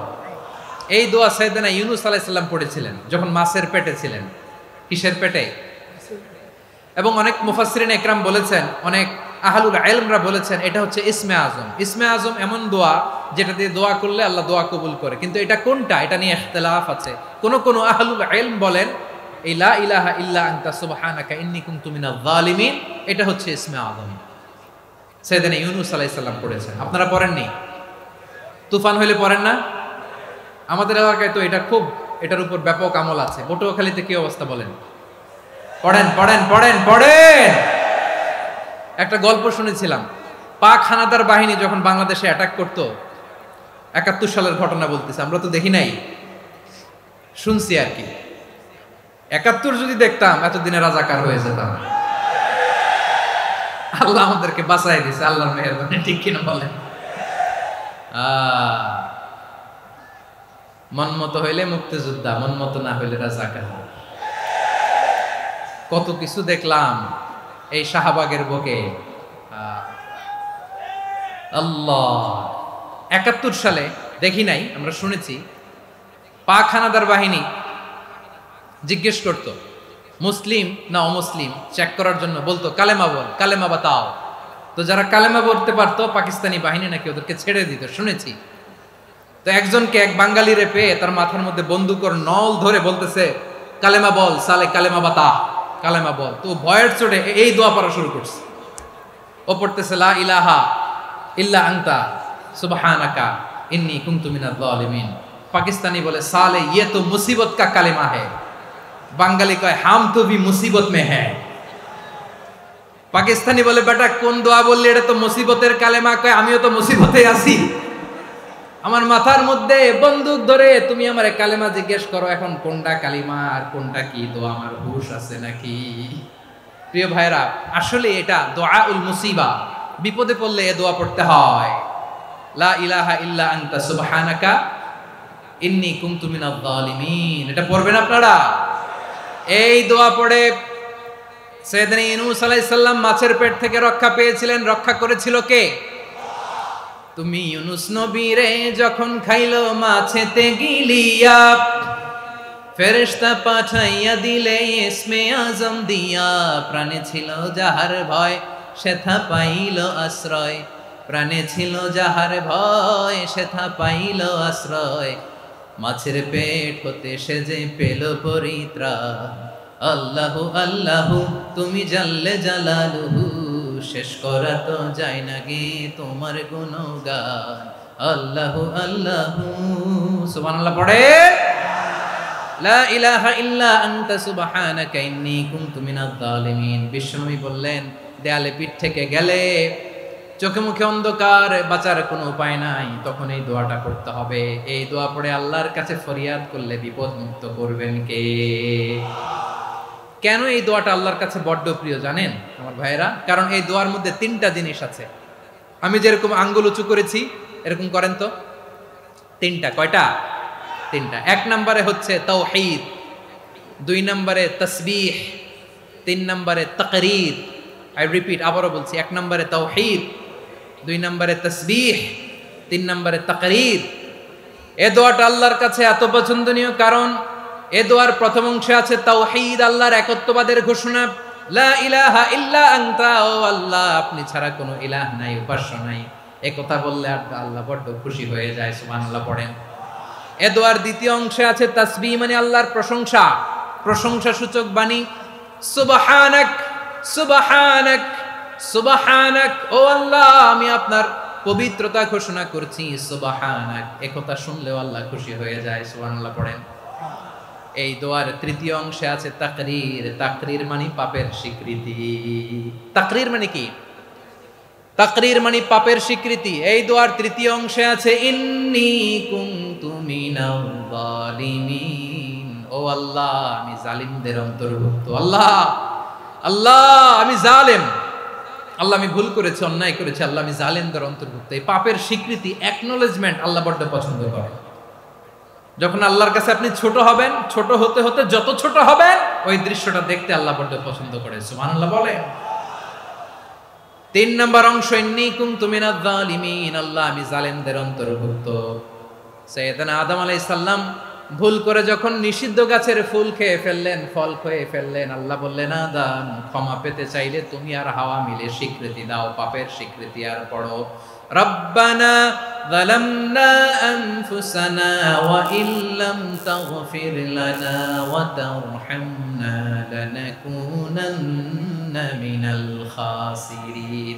ও আল্লাহ আমি আদম আর হাওয়া, যালামনা আনফুসানা আমরা আমাদের নফসের উপর বড্ড জুলুম করেছি। আল্লাহ ওয়া ইল্লাম তাগফির লানা ওয়া তারহামনা, আপনি যদি ক্ষমা না করেন, আপনি যদি দয়া পরবশ না হন, আপনি যদি রহম না করেন, আমরা তো ক্ষতিগ্রস্তদের মধ্যে শামিল হয়ে যাব। এই দোয়া করার সাথে সাথে সাইয়েদনা আদম আর হাওয়া আলাইহিস সালামকে ক্ষমা করে দিলেন কে? তাহলে এই দোয়ার তিন নম্বর অংশ তাকরীর, এটা আল্লাহ বড্ড পছন্দ করে। আমার কলিজার টুকরা ভাইয়েরা, গুনাহ করে শিকার যেতে হবে, এটা আল্লাহ ভালোবাসেন। সাইয়েদনা আবু বকর রাদিয়াল্লাহু তাআলা আনহু বিষ্ণু ইসলামকে বললেন, ইয়া রাসূলুল্লাহ আল্লিমনি দুআআন আদউ বিহি ফি সালাতি, নবী হে আপনি আমার এমন একটা স্পেশাল দোয়া শিখায় দেন যে দোয়াটা আমি নামাজে পড়ব। নবী বললেন তাহলে তুমি পড়ো আল্লাহুম্মা ইন্নী যালামতু নাফসি যুলমান কাসীরান ওয়া লা ইয়াগফিরুয যুনুবা ইল্লা আনতা ফাগফিরলি মাগফিরাতাম মিন ইনদিকা ওয়ারহামনি ইন্নাকা আনতাল গফুরুর রহিম। সুবহানাল্লাহ। সালাম ফেরানোর আগে পড়েন, কথা কয় না, পড়েন পড়েন। ও আবু বকর, নামাজে যদি দোয়া করতে মনে চায় এই দোয়াটা পড়বা, আল্লাহুম্মা ইন্নী যালামতু নাফসি, আল্লাহ জুলুম করেছি আমার নফসের উপর, যুলমান কাসীরা, অনেক জুলুম, ওয়ালা ইয়াগফিরুয যুনুবা ইল্লা আনতা, আপনি ছাড়া এই যুনুব, এই পাপ ক্ষমা করার দ্বিতীয় কোনো রব নাই। আছে? আল্লাহ ছাড়া আমাদের গুনাহ আর কে কে ক্ষমা করতে পারে বলেন তো? কে পারে? কে? এজন্য আল্লাহরে বলবেন, আল্লাহ আমি ছাড়া তোমার গোলামের অভাব নাই, ও আমার রব আমি ছাড়া এই জমিনের বুকে তোমার গোলামের অভাব নাই, কিন্তু তুমি ছাড়া তো আমার দ্বিতীয় কোনো রব নাই। পারবেন বলতে? পারবেন? চোখের পানি ছেড়ে আল্লাহরে বলবেন, আল্লাহ তুমি আমার রব, তুমি আমার সব। কি বলবেন? আল্লাহ আমারে রব, সবাই বলুন আল্লাহ আমারে রব, দমে দমে তনু মনে তারি অনুভব, আল্লাহ আমারে রব। আল্লাহরে বলেন, আল্লাহ তুমি আমার রব, তুমি আমার সব। আল্লাহ আমি ছাড়া এই জমিনে তোমার গোলামের অভাব নাই, তুমি ছাড়া আমার দ্বিতীয় কোনো রব নাই। এ কথা বলে চোখের পানি ছেড়ে আল্লাহরে স্বীকৃতি দেন, আল্লাহ আমি পাপী, আল্লাহ জামিনে আমার চেয়ে বড় পাপী আর কেউ নাই।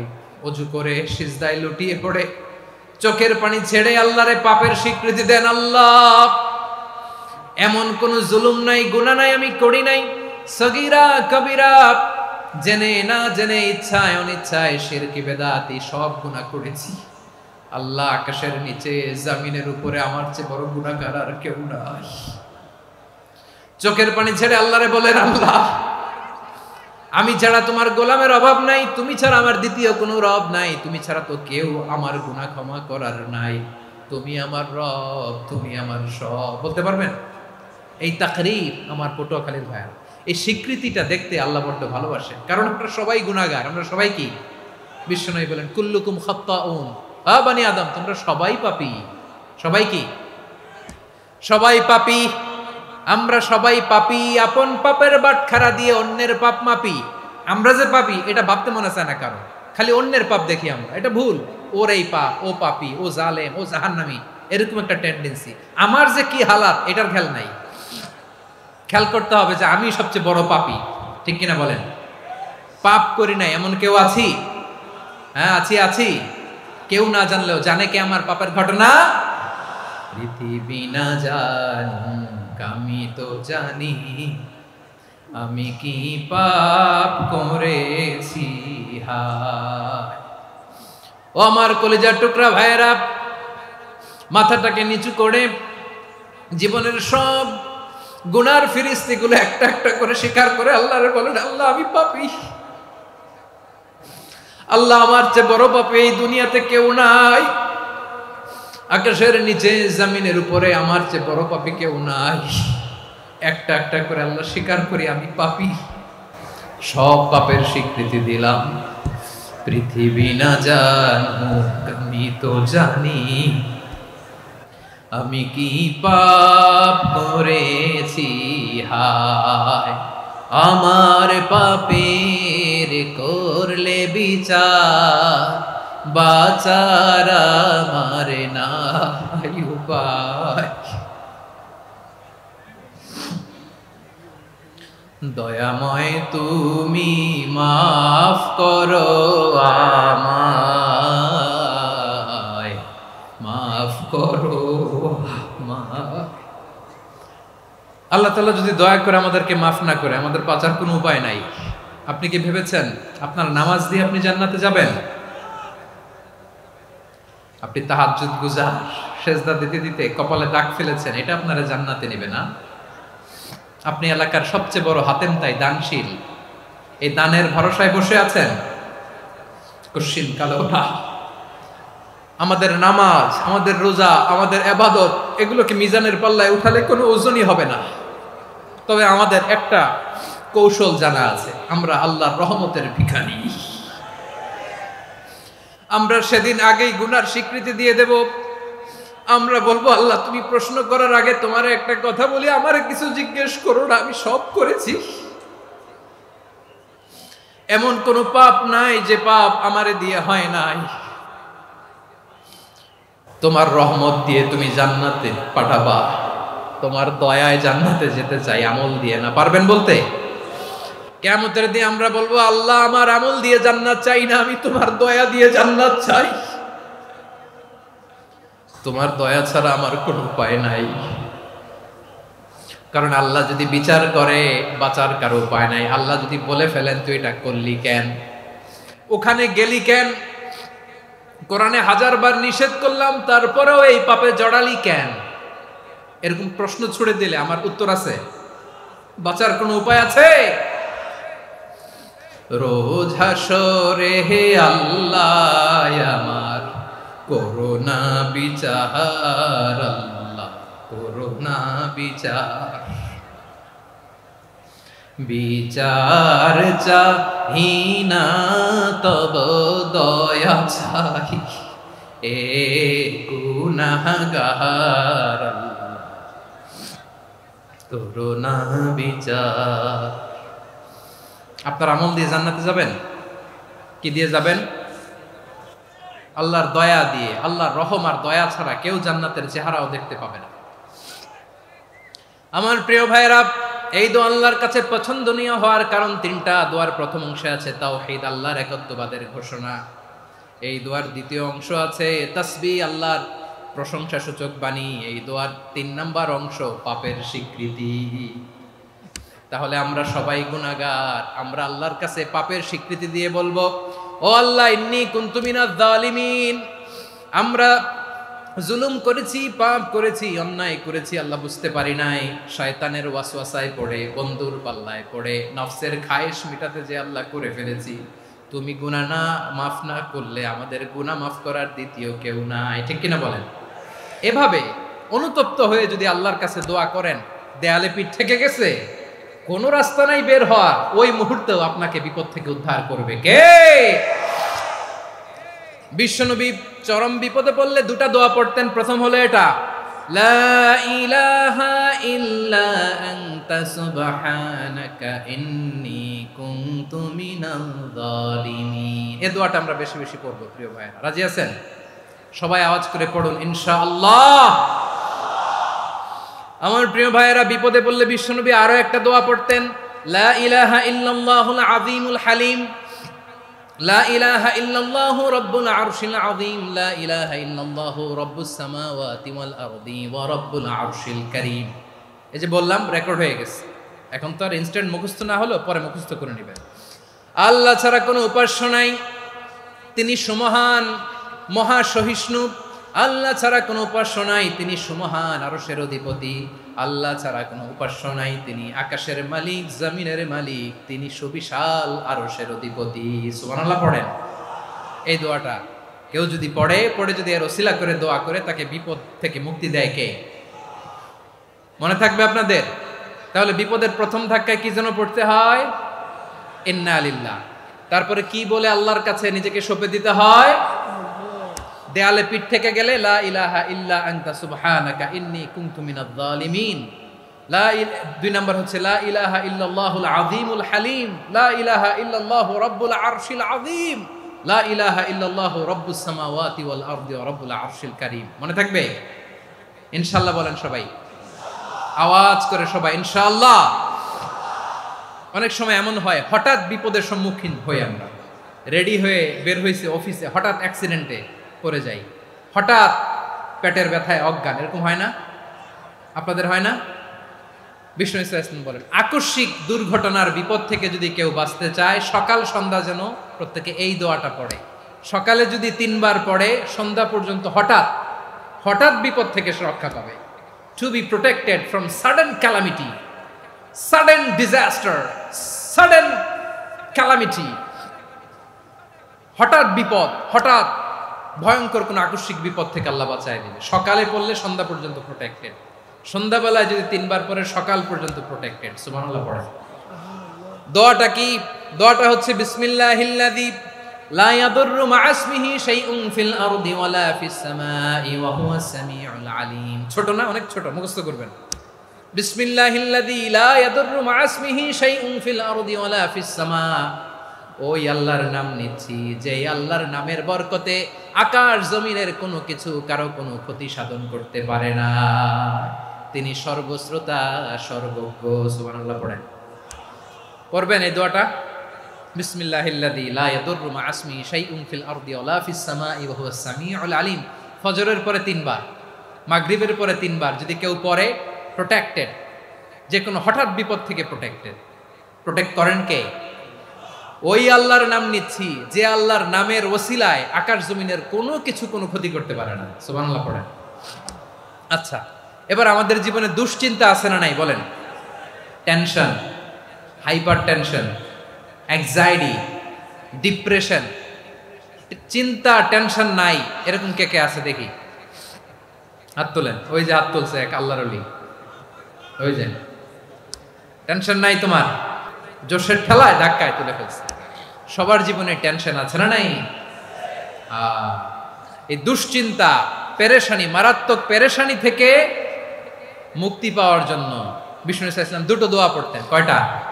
অনেকগুলো পড়তেন। স্পেশাল দুটো দোয়া আজকে আপনাদের শিখায়া যাব, শুনবেন না? কষ্ট হচ্ছে? সংক্ষিপ্ত মুনাজাত দিয়ে দেই। ওরে আল্লাহ, আমি তো 9:30 ক্রস করে ফেলছি মাসুদ ভাই, খেয়াল করি নাই। আরো কয়েক মিনিট? ঠিক আছে, ঠিক আছে। পেরেশানিতে পড়লে, টেনশনে পড়লে এই দোয়াটা, প্রিয় ভাইরা, বিষ্ণু ইসলাম যখন খুব বিপদে পড়তেন, দুশ্চিন্তা ওনাকে ঘিরে ধরতো, উনি পড়তেন ইয়া হাইয়ু ইয়া কাইয়ুম বিরহমাতিকা আস্তাগীথ, ইয়া হাইয়ু ইয়া কাইয়ুম বিরহমাতিকা আস্তাগীথ, ইয়া হাইয়ু ইয়া কাইয়ুম, হে শাশ্বত অবিনশ্বর, হে চিরঞ্জীব, বিরহমাতিকা আস্তাগীথ, তোমার রহমতের উসিলায় তোমার কাছে ফরিয়াদ করি। এটা পড়তেন। আবার আরেক বর্ণনায় এসেছে ইয়া হাইয়ু ইয়া কাইয়ুম বিরহমাতিকা আস্তাগীথ আসলিহ লি শা'নি কুল্লাহু ওয়ালা তাকিলনি ইলা নাফসি তরফাতা আইন। আসলিহ লি শা'নি কুল্লাহ, আল্লাহ আমার সবকিছু আপনি সেটেল করে দেন। আমাদের সব ঝামেলা সেটেল করে দিতে পারে কে? আমরা তো সেটেলমেন্টের জন্য এসপি সাহেবের কাছে যাই, ডিসি সাহেবের কাছে যাই, অমুক ভাইয়ের কাছে যাই, তমুক ভাইয়ের কাছে যাই। এই দোয়া পড়লে আরশের উপর থেকে আপনার ম্যাটার সেটেল করে দিবে কে? তাহলে পড়বেন ইয়া হাইয়ু, হে চিরঞ্জীব। হাইয়ু মানে চিরঞ্জীব, যিনি চিরকাল বেঁচে থাকবেন, মরবেন না। আল্লাহ মরবেন? তার কোনো লয় আছে? ক্ষয় আছে? সূরা আর-রহমানে আল্লাহ বললেন কুল্লু মান আলাইহা ফানি ওয়া ইয়াবকা ওয়াজহু রাব্বিকা যুল জালালি ওয়াল ইকরাম ফাবিআইয়ি আলাই রাব্বিকুমা তুকাযযিবান। জমিনে যা আছে সব ফান, ভ্যানিশ হয়ে যাবে, নিশ্চিহ্ন হয়ে যাবে, শেষ হয়ে যাবে, সব বিলুপ্ত হয়ে যাবে একজন ছাড়া। জোরে বলেন তিনি কে? ইয়া হাইয়ু, আমার সাথে আওয়াজ করে পড়েন ইয়া হাইয়ু ইয়া কাইয়ুম ইয়া হাইয়ু ইয়া কাইয়ুম বিরহমাতিকা আস্তাগীথ আসলিহ লি শা'নি কুল্লা ওয়ালা তাকিলনি ইলা নাফসি তরফাতা আইন। এভাবে দোয়া করলে আপনাকে বিপদ মুক্ত করবে কে? এই দোয়াটা কেন পছন্দ আল্লাহর কাছে? কারণ এখানে আল্লাহর দুইটা সুন্দর নাম আছে, গুণবাচক নাম, আল হাই, আল কাইয়ুম, এই দুটো নাম আছে এখানে। আবার এই দুইটা আয়াতুল কুরসির অংশ। আয়াতুল কুরসির শুরু তো এটা আছে না নাই? হ্যাঁ, আছে না নাই? 3 নাম্বার কারণ এটা ইসমে আজম। কোন দোয়াটা ইসমে আজম? যে দোয়া ওসিলায় দোয়া করলে আল্লাহ দোয়া ফেরায় না। অনেকগুলো মত আছে, সবচেয়ে ভ্যালিড মত হচ্ছে এটা, ইয়া হাইয়ু ইয়া কাইয়ুম, এর ওসিলা দিয়ে দোয়া করলে দোয়া কবুল করে কে?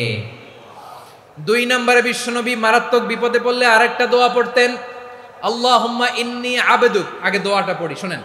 আল্লাহুম্মা ইন্নী আবদুক ওয়া ইবনু আবদিক ওয়া ইবনু আমাতিক নাসিয়াতি বিয়াদিক মাদিন ফিয়া হুকমুক আদলুন ফিয়া কাদাউক আসআলুকা বিকুল্লি ইসমিন হুয়া লাক সাম্মাইতা বিহি নাফসাক আও আনসালতাহু ফি কিতাবিক আও আল্লামতাহু আহাদাম মিন খালকিক আও ইস্তা'সারতা বিহি ফি ইলমিল গায়বি ইনদাক আন তাজআলাল কুরআনা রাবিআ কলবি ওয়া নূরা সাদরি ওয়া জালাআ হুজনি ওয়া যাহাবা হাম্মি। সুবহানাল্লাহ পড়েন। বিশ্বনবী বলতেন, আল্লাহুম্মা ইন্নী আবদুক, ও আল্লাহ আমি আপনার গোলাম, ওয়াবনু আবেদিক, গোলামের ঘরের গোলাম, ওয়াবনু আমাতিক, বাদির ঘরের গোলাম। মানে আল্লাহ আমি আপনার গোলাম, আমার বাবা আব্দুল্লাহ ছিল আপনার গোলাম, আমার মা আমিনা ছিল আপনার বাদী। মানে আমরা গোলাম বংশের সব গোলাম। নিজেরে এর চেয়ে আর ছোট করে আল্লাহর কাছে উপস্থাপন করা যায় আমার ভাইরা? কথা কি বুঝতেছেন? নিজেকে এর চাইতে ছোট, নগণ্য আর তুচ্ছ করে আল্লাহর সাথে প্রেজেন্ট করা যায়? বিশ্বনবী বললেন, ও আল্লাহ আমি আপনার গোলাম, গোলামের ঘরের গোলাম, দাসীর ঘরের গোলাম। নাসিয়াতি বিয়াদিক, আমার মাথার চুলের ছুটি আপনার হাতের মুঠোয়। আপনি ডানে টান দিলে আমি ডানে যেতে বাধ্য, আপনি বাঁয়ে টান দিলে বাঁয়ে যেতে বাধ্য। সুবহানাল্লাহ বলেন। পিছনে দু একজন ভাই দাঁড়ালেন কেন? হ্যাঁ, বসুন। জায়গা চেঞ্জ করতেছে, সেই দুপুর থেকে বসে আছে আমি জানি জানি। মাশাআল্লাহ, কেউ দু একজন বেরোইছে, গ্যাপ পূরণ করতেছে। মাশাআল্লাহ, পড়েন সুবহানাল্লাহ, আলহামদুলিল্লাহ, লা ইলাহা ইল্লাল্লাহ মুহাম্মাদুর রাসূলুল্লাহ সাল্লাল্লাহু আলাইহি ওয়াসাল্লাম। বিশ্বনবী বললেন, আল্লাহ আমার মাথার চুলের ঝুঁটি আপনার হাতের মুঠোয়।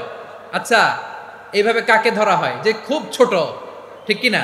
নিজেকে কত ছোট করলেন বিশ্বনবী। ও আল্লাহ আমার মাথার চুলের ঝুঁটি আপনার হাতের মুঠোয়, আপনি ডানে টানলে আমি ডানে যাব, বাঁয়ে টানলে বাঁয়ে যাব। আল্লাহ আসআলুকা বিকুল্লি ইসমিন হুয়া লাক, নাসিয়াতি বিয়াদিক, মাদিন ফিয়া হুকমুক। আপনার নির্দেশ আমার উপর কার্যকর হবেই হবে। আদলুন ফিয়া কাদাউক, আপনার ফয়সালা, যেই ফয়সালাই আপনি আমার জন্য করেন এটাই ইনসাফ। সুবহানাল্লাহ বলেন। আমরা আল্লাহর ফয়সালায় সন্তুষ্ট হতে চাই না। কত কমপ্লেইন, আল্লাহ তুমি এটা দিলা না, ওইটা পাইলাম না, ওইটা হইল না রে, এরকম অভিযোগ, কমপ্লেইন আমাদের আছে না নাই? আর বিশ্বনবী বলতেন আদলুন ফিয়া কাদাউক, আল্লাহ আমার জন্য তোমার যেটা ফয়সালা এটাই সবচেয়ে শ্রেষ্ঠ ইনসাফ, এর চেয়ে ইনসাফ আর হতে পারে? এভাবে কায়মান বাক্যে আল্লাহর কাছে বিশ্বনবী দোয়া করতেন। এরপরে বিশ্বনবী বললেন, আল্লাহ তোমার যত নাম আছে সব নামের ওসিলায় দোয়া করি, যে নাম তুমি আমাদেরকে জানিয়েছো, যে নাম তুমি আমাদেরকে জানাও নাই, যে নাম তুমি কোরআনে নাজিল করেছো, যে নাম নাজিল করো নাই, যে নাম শুধু নবীদেরকে জানিয়েছো। আর আল্লাহর এমন কিছু চমৎকার চমৎকার সুন্দর সুন্দর নাম আছে, এই নামগুলো রব্বুল আলামিন কাউকে জানাবে না। সুবহানাল্লাহ বলেন। আমরা তো 99 নাম জানি, 100 নাম জানি আল্লাহ, কিন্তু আল্লাহর এমনও কিছু নাম আছে যেগুলো আল্লাহ বিশ্বনবীরও জানায় নাই। এগুলো আল্লাহ ইলমুল গাইবে রেখে দিয়েছেন। দোয়ার সময় বলবেন, আল্লাহ তোমার যেই নামগুলো জানি, যেগুলো জানি না, যেগুলো কোরআনে আছে, যেগুলো নাই, যেগুলো নবীরে খাস ভাবে জানাইছো ওগুলোর উসিলায়, যেগুলো কোনোদিন জানাবাও না, তোমার ওই নামের উসিলাও তোমার কাছে চাই। আল্লাহ কোরআনকে আমার হৃদয়ের বসন্ত বানাও, আমার বক্ষের জ্যোতি বানাও, আমার চিন্তা দুশ্চিন্তা তুমি দূর করে দাও। বিশ্বনবী বললেন, এই কালিমাগুলো, এই বাক্যগুলো পড়ে যদি কেউ আল্লাহর কাছে ফরিয়াদ করে, তার হৃদয় থেকে দুশ্চিন্তা কাটিয়ে দিবে কে? পড়বেন, এই দোয়াগুলো পড়বেন। আচ্ছা, সব শেষে বলি, ঋণের বোঝায় যারা জর্জরিত, বিষ্ণু ইসলাম চমৎকার একটা দোয়া শিখিয়েছেন। আমাদের অনেকে ঋণের বোঝায় জর্জরিত, আছে না নাই? এদিকে কেউ আছেন? থাকলে হাত তোলার দরকার নেই, থাকলে এই দোয়াটা পড়বেন। এক সাহাবীর নাম আবু উমামা, নামাজের ওয়াক্ত ছাড়া উনি মসজিদে যেয়ে বসে আছে। বিশ্বনবী বললেন, কিরে আবু উমামা, নামাজের তো ওয়াক্ত হয় নাই, মসজিদে কি? সাহাবী বলে, হুমুমুন লাজিমাতনি ওয়া দুয়ুন, নবী গো ঋণের বোঝায় এমন টেনশনে আছি, ঘরে থাকতে পারলাম না, মসজিদে চলে আসছে। বিশ্বনবী বলেন, আমি কি তোমার এমন একটা দোয়া শিখাবো যেটা পড়লে আল্লাহ তাআলা তোমার ঋণের বোঝা হালকা করে দিবেন? আবু উমামা বললেন, ইয়া রাসূলুল্লাহ, অবশ্যই শিখাবেন। বিশ্বনবী বললেন, তাহলে তুমি পড়বা, আল্লাহুম্মা ইন্নী আউযু বিকা মিনাল হাম্মি ওয়াল হাযান ওয়া আউযু বিকা মিনাল জুবনি ওয়াল বুখল ওয়া আউযু বিকা মিন গালাবাতিদ দাইনি ওয়া কাহরির রিজাল। ও আল্লাহ, তোমার কাছ থেকে দুশ্চিন্তা থেকে পানাহ চাই, কৃপণতা, ভীরুতা, অলসতা, কার্পণ্যতা, এই সব কিছু থেকে, মানুষের কঠোরতা, আমার উপর মানুষের আধিপত্য এবং ঋণের বোঝা থেকে পানাহ চাই। এই দোয়াটা যখন বিশ্বনবী শিখাই দিলেন, আবু উমামা বারবার এই দোয়া পড়ে, আল্লাহুম্মা ইন্নী আউযু বিকা মিনাল হাম্মি ওয়াল হাযান ওয়া আউযু বিকা মিনাল আজজি ওয়াল কাসাল ওয়া আউযু বিকা মিনাল জুবনি ওয়াল বুখল ওয়া আউযু বিকা মিন গালাবাতিদ দাইনি ওয়া কাহরির রিজাল। আবু উমামা বলে, এই দোয়া আমি পড়তে লাগলাম আর পড়তে লাগলাম, কিছুদিন পরে দেখা গেল বিশ্বনবীর শেখানো এই দোয়ার বদৌলতে আল্লাহ তাআলা আমার সব ঋণ পরিশোধের ব্যবস্থা করে দিয়েছেন। পড়বেন পড়বেন। আমার প্রিয় পটুয়াখালীর ভাইরা, বিশ্বনবীর জামাতা সাইয়্যিদিনা আলী রাদিয়াল্লাহু তাআলা আনহুর কাছে এক লোক এসে বলে, হে আলী, ঋণের বোঝায় আমি জর্জরিত, আমার কিছু অর্থ দিয়ে সাহায্য করো। সাইয়্যিদিনা আলী রাদিয়াল্লাহু তাআলা আনহু বললেন, আমি কি তোমারে এমন একটা দোয়া শিখাবো যেটা বিশ্বনবী আমাদের শিখিয়েছেন? এই দোয়া যদি তুমি পড়ো, লাউ কানা আলাইকা মিসলু জাবালিন কাবীরিন দাইনান আদাল্লাহু আনকা, পাহাড় পরিমাণও যদি ঋণের বোঝা হয়, আল্লাহ এটা পরিশোধের ব্যবস্থা করে দিবেন। ছোট্ট একটা দোয়া বিশ্বনবী শিখালেন, বললেন তুমি পড়বা, আল্লাহুম্মা কফিনি বিহালালিকা আন হারামিকা ওয়া আগনিনি বিফাদলিকা আম্মান সিওয়াক। মুখস্থ আছে? হ্যাঁ আছে। আল্লাহুম্মা কফিনি বিহালালিকা আন হারামিক, আল্লাহ তোমার হালাল দিয়ে আমাকে পরিতুষ্ট করো, হারাম থেকে বাঁচিয়ে রাখো, আর তোমার অনুগ্রহে মানুষের মুখাপেক্ষী যেন আমি না হই, আমি যেন সবসময় তোমার মুখাপেক্ষী হয়, ওই তৌফিক দিও। সুবহানাল্লাহ পড়েন। এই দোয়া বেশি বেশি পড়লে ঋণের বোঝা হালকা করে দিবে কে? তাহলে প্রিয় ভাইয়েরা, বিপদে পড়লেই প্রথমে কি পড়বেন? পটুয়াখালী ভুইলা গেছে। বিপদে পড়লেই প্রথমে ইন্না লিল্লাহ কি বলে নিজেকে আল্লাহর কাছে সঁপে দিতে হয়? হাসবুনাল্লাহ। চরম বিপদে দেয়ালে পিঠ থেকে গেছে, তখন লা ইলাহা ইল্লা আনতা সুবহানাকা ইন্নী কুনতু মিনাজ জালিমিন। এরপরে লা ইলাহা ইল্লাল্লাহুল আযীমুল হালিম, এই দোয়া। আকস্মিক বিপদ, হঠাৎ যেন কোনো বিপদ আমাকে পেয়ে না বসে, এটার জন্য বিসমিল্লাহিল্লাযী লা ইয়াদুররু মা ইসমিহি শাইউন ফিল আরদি ওয়ালা ফিস সামাই ওয়া হুয়াস সামিউল আলিম। সকালে 3 বার, রাতে 3 বার। আর মারাত্মক tension, hyper tension, anxiety, depression থেকে বাঁচার জন্য 2 দোয়া, ইয়া হাইয়্যু ইয়া কাইয়্যুম, ইয়া হাইয়্যু ইয়া কাইয়্যুম, মনে থাকবে? আর আল্লাহুম্মা ইন্নী আবদুক, এই দোয়া। ঋণ থেকে বাঁচার জন্য 2 দোয়া, আল্লাহুম্মা ইন্নী আউযু বিকা মিনাল হাম্মি ওয়াল হাযান, এটা। আর আল্লাহুম্মা কফিনি বিহালালিকা আন হারামিকা ওয়া আগনিনি বিফাদলিকা আম্মান সিওয়াক। আর সব সময় পড়ার জন্য একটা আমল দিয়ে যাই, উঠতে বসতে, অফিসে যাচ্ছেন, অফিস থেকে ফিরতেছেন, বসে আছেন, শুয়ে আছেন, ছোট্ট এক শব্দে আমরা যেন বেশি বেশি পড়ি আস্তাগফিরুল্লাহ। আওয়াজ করে আমার সাথে পড়ুন আস্তাগফিরুল্লাহ। আবার পড়ুন আস্তাগফিরুল্লাহ। আল্লাহ রাসূল সাল্লাল্লাহু আলাইহি ওয়াসাল্লাম বলেন, মান লাজিমাল ইস্তিগফার, যে সব সময় এরকম ইস্তিগফারের সাথে লেগে থাকে, জাআলাল্লাহু লাহু মিন কুল্লি যিকিন মাখরাজা, আল্লাহ তাআলা তাকে কোনো বিপদে আটকান না, সে জীবনে আটকাবে না, যে কোনো বিপদে আল্লাহ তার রাস্তা বের করে দিবেন। Way out, you will get a way out and solution. সুবহানাল্লাহ। ওয়া মিন কুল্লি হাম্মিন ফারাজা, দুশ্চিন্তা মুক্ত হবে। ওয়ায়ারযুকহু মিন হাইসু লা ইয়াহতাসিব, এমন জায়গা থেকে আল্লাহ রিজিকের বন্দোবস্ত করবে যেটা সে কল্পনাও করে নাই। আওয়াজ করে পড়েন সুবহানাল্লাহ। তাহলে মনে থাকবে আস্তাগফিরুল্লাহর কথা। সব শেষ কথা বলবো, সব শেষ আমার প্রিয় ভাইয়েরা। এটা গেল নিজের বিপদ। কিসের বিপদ? নিজে যদি বিপদে পড়েন। অন্যের বিপদ যদি দেখেন, এটার জন্য একটা দোয়া আছে। অনেক সময় আমরা দেখি হাসপাতালে ক্যান্সারের 3rd স্টেজে চলে গেছে, লোকটা হ্যাংলা হয়ে, চিকন হয়ে, হায়রে কি কষ্ট পায়, দেখি না? বিশ্বনবী বলে, একটা দোয়া যদি কেউ অন্যের কোনো বিপদ দেখে পড়ে, ওই বিপদ তার জীবনে কখনো আসবে না। শুনবেন? শোনার আগ্রহ আছে? অনেক সময় হয় যে আমরা মহাসড়ক দিয়ে যখন চড়ি, দুর্ঘটনায়, আইরে আল্লাহ, দুর্ঘটনায় মানুষের মাথা একদিকে, দেহ আরেকদিকে, ব্লিডিং, এরকম হয় না? আল্লাহ তুমি হেফাজত করো।